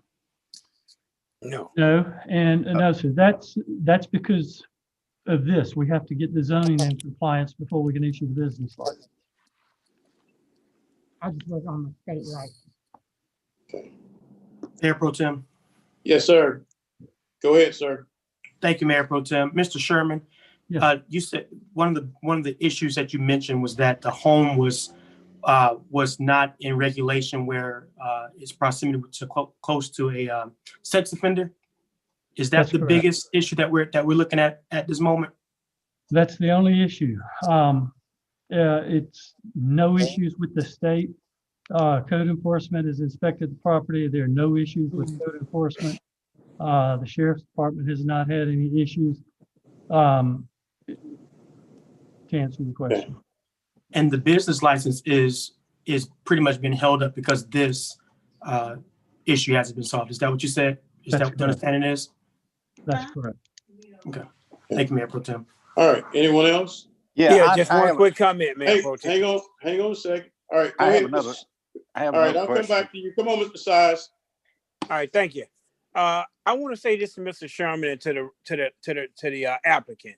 Now, one, I'm very familiar with Foreman Court. That's a very small neighborhood. But Mr. Sherman, I have a question. Have we not made any arrangements yet as a city so that the state will notify us when they're issuing license for these folks to operate these homes? And secondly, have we did any advertising reminding people, particularly for personal care homes, if you receive a state permit, you still must get a business license to operate in Richmond County? And does the state tell them they need to get a business license? That's three things. Can you answer them quite rapidly? Yes, the state does tell them they have to have a business license, and we are checking for a business license, and that's partly why she's here. There's no notification on the property, no indication that the property is approved for a daycare. So when the state does not check. The state depends on local governments to enforce their 1,000-foot distance requirement. It's part of our zoning ordinance, and we can check when someone applies. But now, as it is, the state will not issue the license without the business license. That it goes hand in hand now for a new state license. Yeah, I'm glad to hear that because that wasn't true a few years ago. So hopefully now that the city and the state can work together, because we've had too many people come up here operating things without even having any input or anything or control or oversight from the city where they exist at. So I hope this has been, I'm not sure how I want to vote on this one, but I just want to make, did this lady know she needed a business license in 2000 back yonder? Mm-hmm. All right, 10. No, sir. Mr. Clark. Hang on a second, Mr. Clark. Okay, I want to hear an answer to Commissioner Sias's question, did she know that did the state notify her of a business license way back? That she had to have a city business license? So, No. ma'am, go ahead. Go No, ahead. sir, they began that process about 2 years ago, roughly 2018, the state to check for a business license. And that was after we started meeting with them.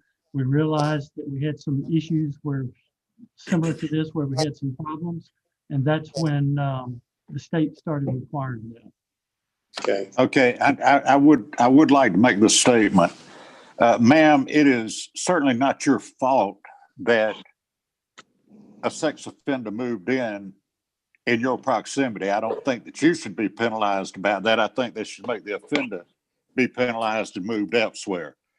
But with you not being in compliance with all of the rules and regulations and laws, I think until you become compliant with all of the rules, regulations, and laws, I would make a motion to deny this at this time.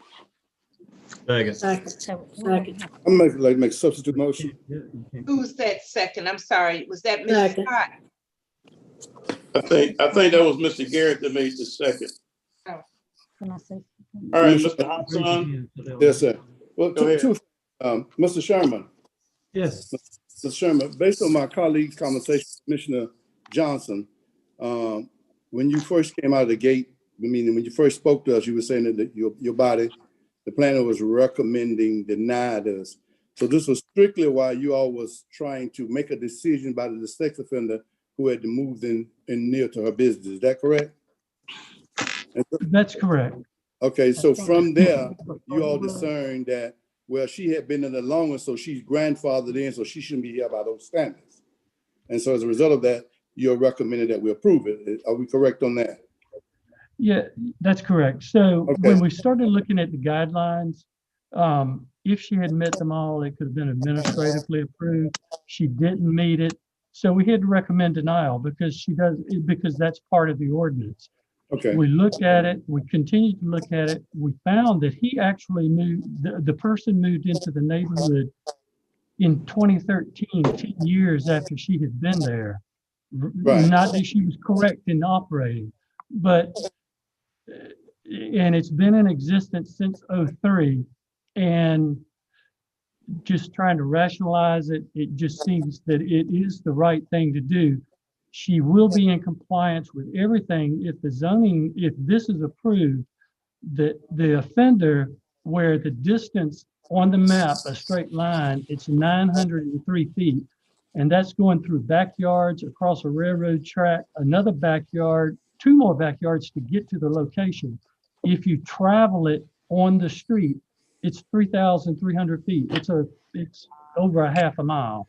So after that's how I got. We need to move forward. Did you have a second to Mr. Hassan's? No. Yeah, let me finish. Yeah. Go ahead, sir. Oh, thank you, sir. The man must have left you his gavel. For me. Yeah, he did. All right, we've been on this 15 minutes. Okay, we've been on this 20 minutes, so let's move forward. Go ahead, sir. So my question, my motion is to approve it because, like Commissioner Si's point was, she's probably the first vendor we ran into that did not realize they have to have a business license. It's been 20 years. I don't think we should not deny her license.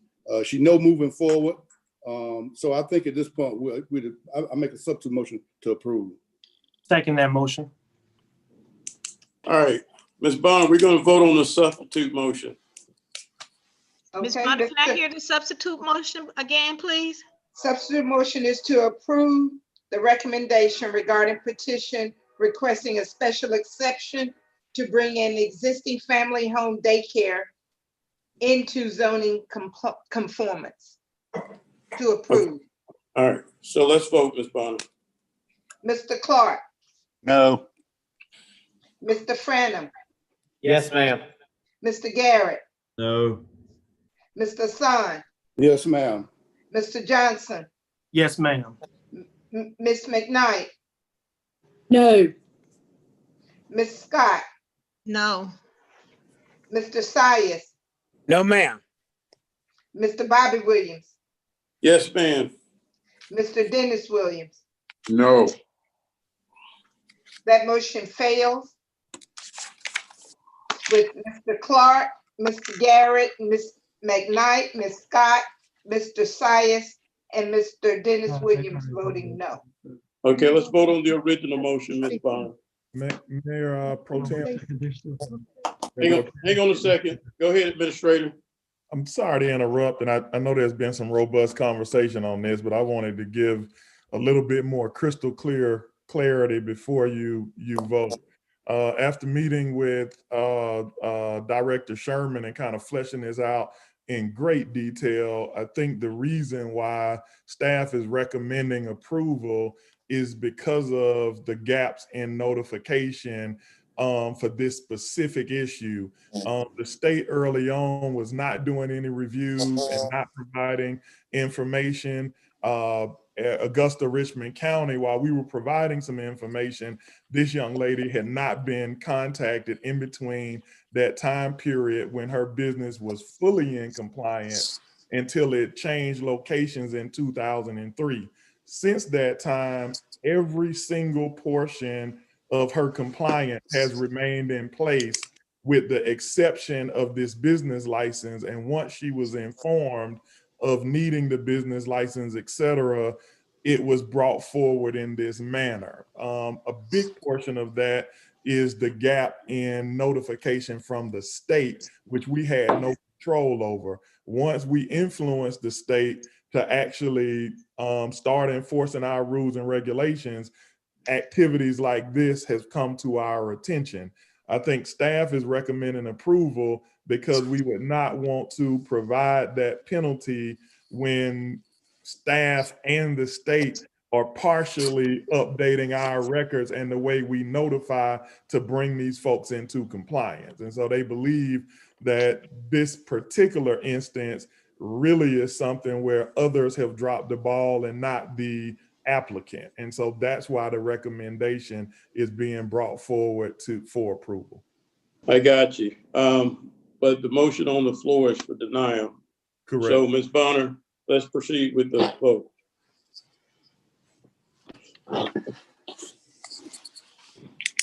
Mr. Clark, Yes. Mr. Franum, No, ma'am. Mr. Garrett, No, ma'am. Mr. Hassan, No, ma'am. Mr. Johnson, No, ma'am. Ms. McKnight, No, ma'am.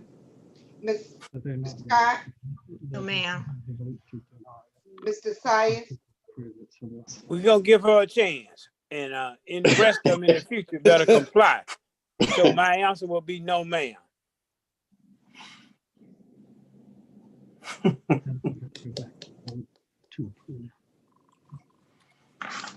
That was a long vote. Mr. Sias, no. You didn't hear me? You didn't hear me? No, sir, I didn't. I had another conversation going. I'm sorry. I said we gonna give her a chance. But Mr. Sherman, this stuff need the end of these folks not having a business license and running a business. So now, my vote is no, ma'am, to give her a chance. Okay. No, man, no with a chance, okay? Mr. Bobby Williams No, ma'am. and Mr. Dennis Williams. No, ma'am. That motion fails with Mr. Clark voting yes. Mr. Chairman, can I make a motion to reconsider? You may, sir. To approve. You may. You just got it. Can I ask one question before we do that? Go ahead. All right, hang on a second. By default. Hang on a second. Mr. Garrett, go ahead. Thank you, Mayor Pro Tem. This question's for the applicant. I can ask this. You said that you didn't know you needed a business license, but you're running a business there, and you thought that the state license covered you, correct? Yes, that's correct. Okay, so But that's what I had been getting every year is the state license. well, is the state permit correct, or is it a license? It's a state license allow me to keep 6 kids. Okay. I have to renew it every year. So when you file your taxes, is there nowhere during your tax filing that ask about your business name and all that, or your business license, or? No, I just use my name and I just giving them, you know, where I got my business license from. I meant my state license. Okay. Thank you, ma'am. Mr. Hassan, you wanted to reconsider? Well, I'd like to ask the attorney, what do we do if we want to approve it, if you don't mind, Mr. Chairman? Sure. Ms. Miller. Go ahead. Mr. Attorney, what we need to do? Mr. Chair, two things. One, you could do a motion for reconsideration and approval so that you don't have to do the double vote. But also, I did want to point out to the commission that there's any practical basis, this house is way outside of the 1,000 feet from the sex offender. In actuality, this house is almost times as far as it needs to be. The measure that brings it slightly within that 1,000 feet is only a measurement that exists on a map. It doesn't exist on the ground. So the purpose of the distance rule really is being protected with your approval. Okay. All right, so hang on a second, Mr. Attorney, so we can do a reconsideration and approval vote all in one. Yes, if you ask, if it's a motion to reconsider and approve. Gotcha. Mr. Hassan?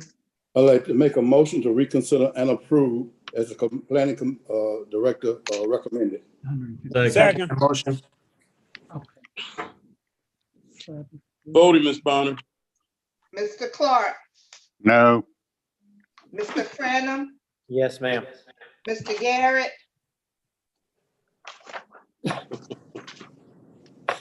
Thinking, Mr. Garrett. Reluctantly, yes. Okay, Mr. Hassan, Yes, ma'am. Mr. Johnson, Yes, ma'am. Ms. McKnight, Yes, ma'am. Ms. Scott, Yes, ma'am. Mr. Sias. With a chance, yes, ma'am. Okay, Mr. Bobby Williams, Yes, ma'am. Mr. Dennis Williams. Yes. That motion carries with Mr. Clark voting no. I got you. Next one, Ms. Bonner. Thank you. Item number 6, discuss the Augusta Regional Airport's November 2020 report. Commissioner Sias. Mr. Sias. Yes, sir. Thank you very much. Can I ask if Mr. Jadon is standing by somewhere? Yes, from the sir. airport? Yes, sir. Okay, first off, I want to start with this. Our airport is a very important economic engine for this city. And they sent out a quarterly report. So when we talk about Splash or we talk about other things that support our airport, I think we really need to get a different mindset about how we deal with our airport. And simply because of the importance of the airport. It's no longer Bushfield. It's Augusta Regional Airport we had a record number of deplanings before in 2019 before the COVID hit. Secondly, we've had got new flights to different areas that are coming up, such as we had to Dallas, Fort Worth, and also we're talking about DC. So I think we need to get up a different mindset about how we treat our airport. All entities that we are responsible for doesn't necessarily have to put money directly into what our coffers are. But the economic impact of the airport is unmistakable. So at this point, I like Mr. Mayor Pro Tem, I like to ask our Mr. Jardone, our airport director, to give us a little feedback update on the viability and what our airport provides for us. Thank you. Okay, is Mr. Judon out there? Yeah, can you hear me? Yes, sir. Go ahead. Hey, good afternoon, commissioners. It's good to see you again. As Commissioner Sias mentioned, yeah, the airport is a huge economic driver. In our most recent economic impact report, it showed the airport at about a $300 million local economic impact. And of course, airport's always a huge factor in the recruitment of businesses and obviously the quality of life.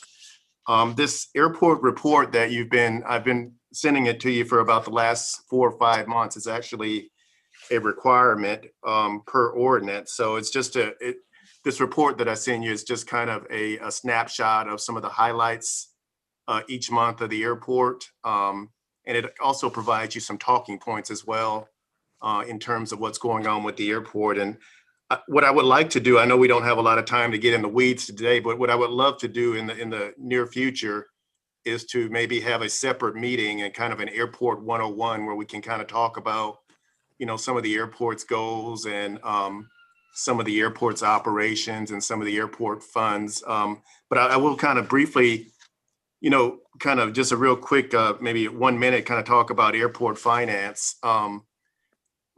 We do have, obviously, the airport is a pure enterprise. And so the FAA, which is our federal governing authority, requires airports to be as self-sustaining as possible. So airports should run like a business whenever feasible, and we do that. But some of the main revenue streams that we have here at Augusta Regional Airport, one is called AIP, Airport Improvement Program. So this is the FAA grant that most commercial service airports receive, and this money is based on the number of enplanements that an airport has, and there's also some discretionary funding. And one of the second major, these are a couple of examples, but one of the second major sources is PFCs, which are passenger facility charges. So whenever you purchase an airline ticket, there's a $4.50 fee. It's essentially a user fee that comes to the local airport, and it's a money that we can utilize as well. And then the third example that I'll use is what's called a CFC. And this is also a user's fee. So whenever you rent a rental car, it's a $3.50 fee that the airport receives. And there are other revenue streams too, but I'll use these as an example that they're good for us in terms of revenue production, but they have restrictions. So for example, the AIP and the PFC, they are primarily only able to be used for projects that deal with capacity enhancement, safety, security, environmental, noise. The CFC is typically associated with improvements in the rental car or the parking lots or something associated with that. So they have certain restrictions. So where we need help oftentimes, so when the airport comes, when we ask for support through some of the various referendums, it's typically those gaps that we have where those restricted funds won't support a particular type of pursuit. And typically these are in areas where we're trying to create airport businesses or revenue producing type activities at the airport. These are usually those things that are restricted in some of those other revenue streams that I talked about. So, and those things are very important, especially when you look at our airport. One of the things that are important for us is really to diversify our operations. So for example, one of the revenue producing or business enhancements that we're trying to do are build more hangars. Our current airplane hangars are to capacity, but we've got businesses that want to park their planes and utilize our airport, but we don't have hangar space right now. So those are the types of things. That's an example of the types of projects that kind of fall in between the gap. And if you think about, I'll give you some examples. You think about aircraft hangars. It generates revenue for the airport, but it also, I see it also as a public good in the sense that, there are property taxes for the structure that would go up. There would be property taxes for the aircraft. There would be taxation on the fuel that's purchased by aircraft users, although some of that's state and federal.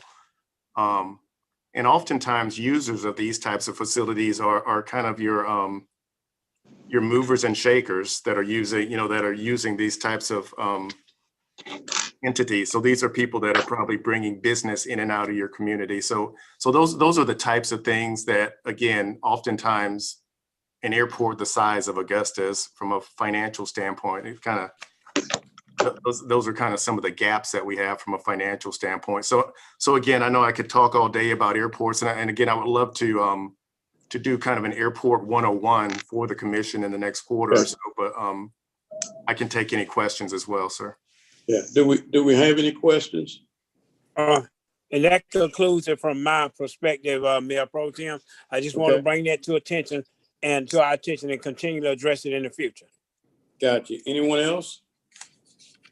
Thank you, sir. Ms. Bonner, next one. For procedural, we'll just receive this as information with no objection. Yes, ma'am. Thank you. Okay. Let me ask a question. I think, did Commissioner Clark, you pulled number 9, right? He had 9, 11, and 13. So could they be companion items? That's what I'm asking. If they can, can we take all those as one, Mr. Clark? Yeah, we can do that all at one to expedite what I got to say. Okay, go ahead. Okay, on number 9, they're asking for 7 pickup trucks. 2 of the trucks that they want to replace are relevantly low mileage. But my thing is, it seems like we're not using all of the vehicles that we've got in our fleet as it stands, because I'll give you, for instance, there's a Ford Ranger pickup truck that's assigned to planning and development inspection that's been sitting at the curb at the corner of 6th and Green since March. It's been sitting there so long, the weeds have grown up through the concrete under it. Sap is leaked down over the hood of the truck till it's terrible. But yet, we're going to go out and buy more trucks. I think what we need to do is look at our inventory closely before we approve any more vehicles on this. Now, number 11 and 14, each department is asking to lease 2 vacuum trucks for $829,894 each. My first question is, why do we want to go out and lease these vehicles when we've got 4 vacuum trucks on inventory, and 2 of them are 2017 models, the other 2 are 2019 models? So I want an answer as to why we're going out and wanting to pay this kind of money. And I don't buy what the explanations that are given in this program. I just don't go for that at all. Okay, but, But I'm telling you, we got to be better stewards of the taxpayers' money than this. Yeah, hang on a second. Ms. Bonner, do we have anybody who can address this? Mr. Donald is here.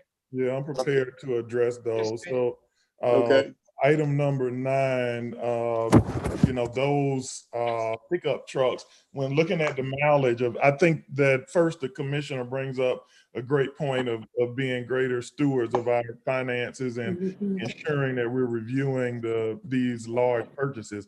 I actually had a conversation and have reviewed the supplemental documents that, we're actually a bit out of compliance with our own mileage and retirement of vehicles. I don't want to call them statutes, but policies. And so this helps us get a little bit more in line in that. I initially did not until I reviewed the information, but I think the staff is correct here is that, the mileage that is placed on these vehicles and the type of mileage that is placed on them is, they're run a little bit rougher than normal. And we're not talking about 100,000 miles. We're talking about 200,000 miles in most of these vehicles that we're kind of stretching them to. In relation to the actual leases, these are actual lease renewals. So these were leases that you already had in place, and the request is to continue those leases. So for us to actually step away and purchase those leased vehicle and equipment requests would cost us a lot more than moving on with the lease. So that's why staff recommended. Excuse me, you can go and buy a vacuum truck for around $275,000, $300,000. And then you can send somebody to school to work on the thing, since you claim in here that we don't have anybody qualified to work on them. Well, that it's too expensive to work on it. So, you know, well, you got to come up with a better answer than that. I just, you know, I don't buy that at all. Okay, And hang on.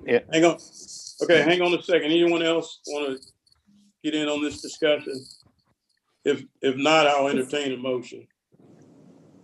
Okay, let me make sure okay, number 13, did you have questions on that, Commissioner Clark? I thought no, because that was already, and I know that's a lost cause because it's already in the SPLOSH program. Okay. But I would like to say that there are 25 or 26 beautiful Ford SUVs sitting up there with the sheriff's placard on them, getting ready to hit the streets. So congratulations to that. I'm sure they'll enjoy those. Okay. Gotcha. All right, we need a motion, Mr. Mayor Pro Tem. Can I get a motion?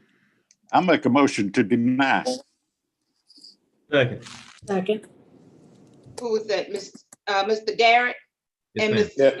Okay. Yeah. Okay, Yeah. well, we had 2 seconds then, okay.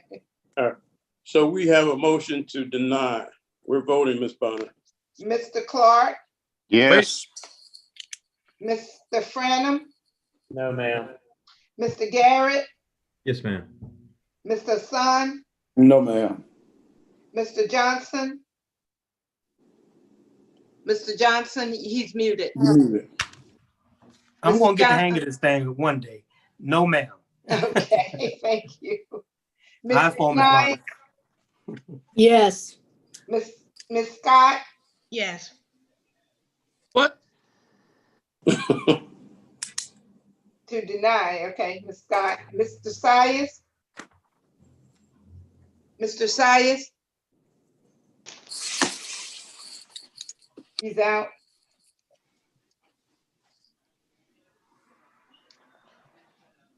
Mr. Bobby Williams? No, ma'am. Mr. Dennis Williams? Mr. Dennis Williams? He's out. I'm gonna like to make a motion to approve. That motion fails.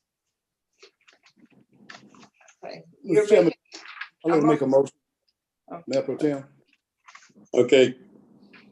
We can do that, Ms. Bonner? Yes, sir, we can. Okay, let's go, Mr.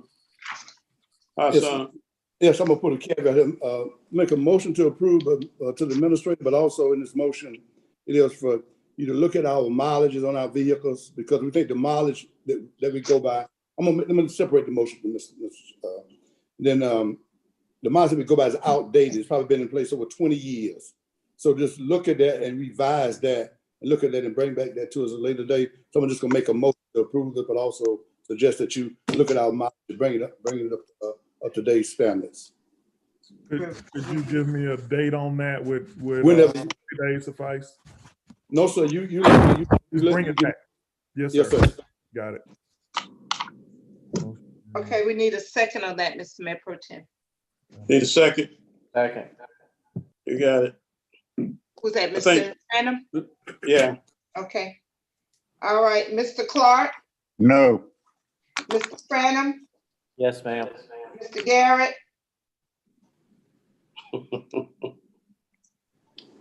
No. Mr. Hassan, Yes, ma'am. Mr. Johnson, Yes, ma'am. Ms. McKnight, No, ma'am. Ms. Scott. Yes, ma'am. That's yes, ma'am. Okay, Mr. Sias. Yes, ma'am. I just got back in. Okay, Mr. Bobby Williams, Yes, ma'am. Mr. Dennis Williams. He's out. What the hell did I vote for? We voted for items number 9, 10, 13, and 14 with the review of our mileage policy. Okay. So where are we now, Ms. Bonner? Is that it? Now, sir, we have one Wait a minute, let me see. 13, 16, 17. We have number 20. Number 20. Item, I think Mr. Commissioner Johnson had a question on this, I believe. That was No, ma'am, myself, I Your tried Honor. to, I That tried was to myself. consent it. Hang on, Commissioner Hassan had a question. Oh, hang okay. on a second. Hang on a second. I thought it was Commissioner Garrett that pulled that one. That was Commissioner Johnson. Commissioner Hassan pulled that. All right, Commissioner Hassan, go ahead. Man, he left you a good stick, didn't he? He did. And he's using it. I'm using it too, boy. Be aware of what you asked for. I can talk about that, Commissioner. You in love with this, right? Mr. Administrator, the prior conversation the other day, we was talking about putting these towers on the splots, I think in 15, and we was talking about other governmental entities like the school board and hospitals and stuff being a part of probably potentially using our towers, for placement, and we generated some resources there. So I was asking, has anybody been charged? Is that happening? And has anybody been designated to do that thus far? Where are we on that? So in looking at this, one of the things that we talked about was adding such an evaluation to this process. And if not, we would just go ahead and do it on our own. But the short answer is yes, that has been made a priority for us to see if we can improve or increase our revenues by having them added on as partners, but it's not fully addressed in this RFP. Yes. Okay, all right. But yeah, that or not currently. I mean, we think it's something that can be potentially added, and if not, that's something that we can take on in short order, is what we do with our normal processes anyway. So yes, Do sir. you know who would take on that task? Would that be 311? It'd be led through the administrator's office so that I can make sure we've got the checks and balances, but it would actually be a couple of departments, because we also want to make sure finance is involved in finance, IT, and other subject matter experts are involved in that as well. All right, thank you. Yeah. Thank you, Mr. Chairman. Make a motion to approve. Second. All right, got a motion and a second. Voting, Ms. Bonner. Mr. Clark. He's out. He's checked out. Mr. Franham. Yes, ma'am. Mr. Garrett. Yes, ma'am. Mr. Hassan. Yes, ma'am. Mr. Johnson. Yes, ma'am. Ms. McKnight. Yes, ma'am. Ms. Scott. Yes, ma'am. Mr. Sias. Yes, ma'am. Mr. Bobby Williams. Yes, ma'am. Mr. Dennis Williams out, right? That motion carries with Mr. Clark, Mr. Dennis Williams out. Is that it? Let me do one quick check. Well, we have item 26. 26. Okay. Yep, that's still there. All right. Sammy Sides, let's go. Make that commissioner, please, sir. Commissioner Sammy Sides, no problem. Thank you, Mayor Pro Tem. This is one of our extremely important programs that we've initiated in the city beginning back in mid-2015. And that was some questions that came from one of our constituents about a couple of our neighborhoods, and the fact of what we were doing or why they had not received their complete area of the sanitary sewer connection program. So what I did ask the utilities director to give us some information and an update on that to answer this constituent's concern.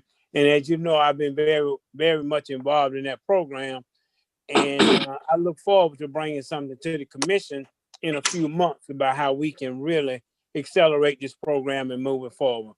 But at this time, Mayor Pro Tem, either from the administrator, I'd like to ask Mr. Saxon to give us an update from the utility department.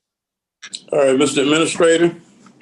Yeah, I believe Mr. Saxon is here, and we've got to bring him into the room. But I think Commissioner Sias kind of hit the nail on the head. I've kind of enjoyed learning about this program, and what we're looking at is ways to further incentivize people to kind of join. One of the questions that I've heard from different commissioners and public folks is, there's a large cost that the city takes on in implementing this program with a nominal fee to our citizens, but over time, not only do we recoup those funds, while it does take a while to do so, the water quality benefit is probably something that we need to have further conversation on, because it's the biggest benefit to the city and our overall utility management. So I will defer to Director Sachs, who I believe is in the room now. I'm not sure. I believe we brought him in. Yes, I'm here. Can you hear me? Yes, sir. Yeah. You're good to go. And I have Marie Corbin here as well. She's our assistant director for our engineering group. Her group actually runs our sanitary sewer connection program. So she's going to give you the update, kind of where we are, where we've been, and where we think we're going. So I'll turn it over to her. Okay, so I've prepared some maps. I'm gonna try to share those with you guys right now. Give me 1 second. Share. Okay. Let me see if I can operate this for you. Okay, so this first map, the original item was written to ask us to kind of show you, where we've been, where we're going, and what we've done already. So this first map here shows we started out with about 3,000 potential connections on our list for the sewer connection program. And that's people who we believe have sewer in the area and aren't currently connected to sewer. Starting with that 3,000, we have determined that about 1,490 of those either were already connected or we've connected them through the program. So out of 3,000, we've taken about 1,500 off the list. And that's what this map illustrates for you. And I know it's kind of a large scale, but I just kind of wanted you with the blue dots to get an idea of where we've been. We've spent a lot of time, throughout the county. It's not just in one area. So let's see. So the second map shows our current and upcoming in process properties. So currently in process, we have about 393 properties that we're looking at. And so they're in various stages of the process. That means we're going out, we've gotten paperwork back from the homeowners. We're going out, we're assessing the site. We're making sure we have a sewer tap in place. If we don't, we have to do that. We're putting into groups that will go to procurement to go out to bid to our plumbers who will actually do the work. So, we put them out to bid in various groups. We try to group them together in something that's manageable for us to go through procurement and that our plumbers can handle. So right now, this is what we have in progress. As you can see, they're not necessarily grouped in one single area. And that's just because, we try to work in areas to kind of get benefit from being near each other. But at the same time, we don't necessarily get a lot in one area all the time because people aren't ready to connect or they don't have taps. So we do what we can. And so we have them all over the county. And my third map here to show you are the remaining possible connections. And so we have quite a few on this map. This is about, and the numbers aren't going to add up to you, but I'll explain why. This is about 2,100 that are on the map here. We started out with about 3,000 that we believe were possible, but through just further assessments of our GIS data and our metering data, we've come up with more that may be possible. Now, just because there's 2,100 on this map, that doesn't mean there are actually 2,100 that can be connected. Through our processes of going out and looking at the sites, we may determine that, gravity-wise, we can't connect them, or there isn't actually a sewer line there, or in fact, they're already connected to sewer in some way. So these are just 2,100 that we have to take the manpower and time to go to look at and assess. So, we've made progress with the program, but that's where we stand to date. We do have people who don't want to connect. or we have people who are non-responsive to the program. So we deal with that as well. But, you know, in the areas that Commissioner Sias has definitely been advocating for, we've gotten great participation, you know, in some of the areas where we're installing sewer or we're looking to install sewer, we get a lot of interest in the program as well. Alan, did you want to add anything to that? I think that kind of gives an overview about where we've been and what we're doing right now and where we're going. No, I think that kind of brings you up to date as to where we are. The program is a good program. It gets, you know, it kind of goes in spurts as to when we can get a cluster of people who are interested, and we can put together a project to make several connections at once. We have to try to use our contractors wisely, but it is definitely an ongoing effort on our part. It's something we continue to promote. You know, one of the things that this program gives us is a vehicle for when we go into an area to install new sewer.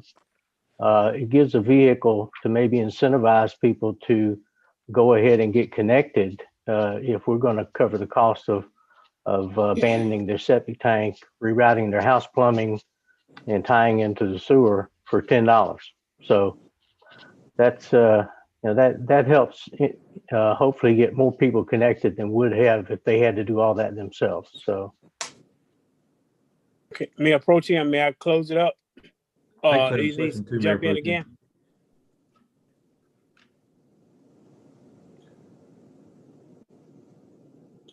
You muted. Mayor Pro Mr. Tem, may I Sides. jump in again? Go ahead, Mr. Sides, and then I'm coming to Mr. Garrett. Go ahead. All right, thank you.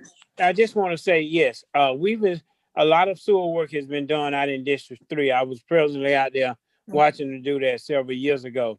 Well, one of the things that we'll be talking about in the future is how do we put down more main lines. Those are very expensive projects, but we can recoup the monies for doing this if we become a little bit more innovative about how we do this process. It's a needed process. Businesses should not be opening with septic tanks. There's a dentist office that recently opened in South Augusta, and they have to have a septic tank with their uplift pump. That requires a lot of maintenance and a lot of stuff. And we're talking about trying to find a way to get those folks some public sewer. So again, we have so many areas in Richmond County and some within the old city limits where they do not have sewers and public sewer, and that is just a problem. So that's something that I think we need to continue to focus on and look at how we can improve that as we try to be a progressive city. So I'll be bringing that back to the administrator, utilities, and my colleagues as to how we can find a good, viable solution to continue to push this program forward. Thank you, sir. All right, thank you, Mr. Sides. Mr. Garrett, Commissioner from the 8th. Thank you, Mayor Pro Tem. Y'all can mark this date down on the calendar that this is the date that I agree with Commissioner Sias on something. Counting infamy. But you finally got smart. But, you know, looking at that map, all of you can see that in District 8, there is very little sewer access whatsoever. And, you know, I was really hoping to see maybe a map for, you know, just kind of showing where you're wanting to go. That way, you know, we can kind of go out and start talking to the public to make sure that we have support. So, you know, we've got some road projects coming up in our area. You know, that's always a great time to lay some lines. So, you know, just keep that stuff in mind. We definitely need to make a plan to extend our sewer. You know, even all the developers in the area, they come to me, they're like, hey, we want to build, you know, you have great opportunities with land, but we're not going to come build a neighborhood where everybody has to have a septic tank.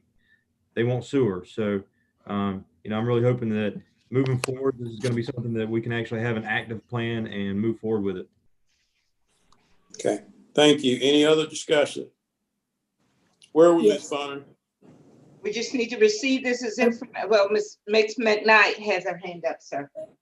Okay. Just Go ahead. really quick, Mr. Saxon, thank you. You and I had spoken, I think, a while back about District 3 area precinct, 310 area that is on a lot of them are still on septic. So like I said, they just wanted to kind of know, people just wanted to know where this was. And I just want to thank you so much for at least updating us on the septic, and also with Commissioner Sias. Thank you for bringing this up today, because a lot of people in the area have been asking and just want to be updated. So Sure, yeah. thanks. And I would say that, just to let you know, I mean, that is a fairly large area over there that we've been looking at. It's kind of a hole where there's no sewer for some reason. We don't know why, but there's no sewer there. And so we've been looking at that, and that project has been, we're actually actively having some design work done for that project. But these projects take a long time to develop, and I'm talking several years, and then you have to pay for them. This project, I think, is in the $20 million plus range is our current estimate based on our current state of design. So it would have to be done in multiple phases over a number of years. So, and when you get in these big areas, it's not a small undertaking to get sewer in place. So, but this program actually gives us a tool to help get those people connected once we get the sewer in place as well. So, Gotcha. Any other discussion? Thank you. Anybody? Where are we, Ms. Bonner? To receive this as information with no objections. Okay, no objections. We'll we're receive it done. as information. Okay. Thank you, guys. We're done. Okay. All right. One other announcement. Don't forget about the 11 o'clock meeting tomorrow with the state delegation. Right. All right. And Ms. Bonner, you say we can go, we can go. Hey, Mayor Pro Tem, are we sending out a virtual notice for that or what? Yes, sir. Right, The IT will send out the links. Representative Howard and the mayor is working on an agenda. We have not gotten that yet. So we'll send it out as soon as we receive it. 10-4. All right. Anything else? Have a good one. You too. Good night. Good night, everyone. Ms. Bonner, Yes, sir. where you want me to put my booklets? Just leave it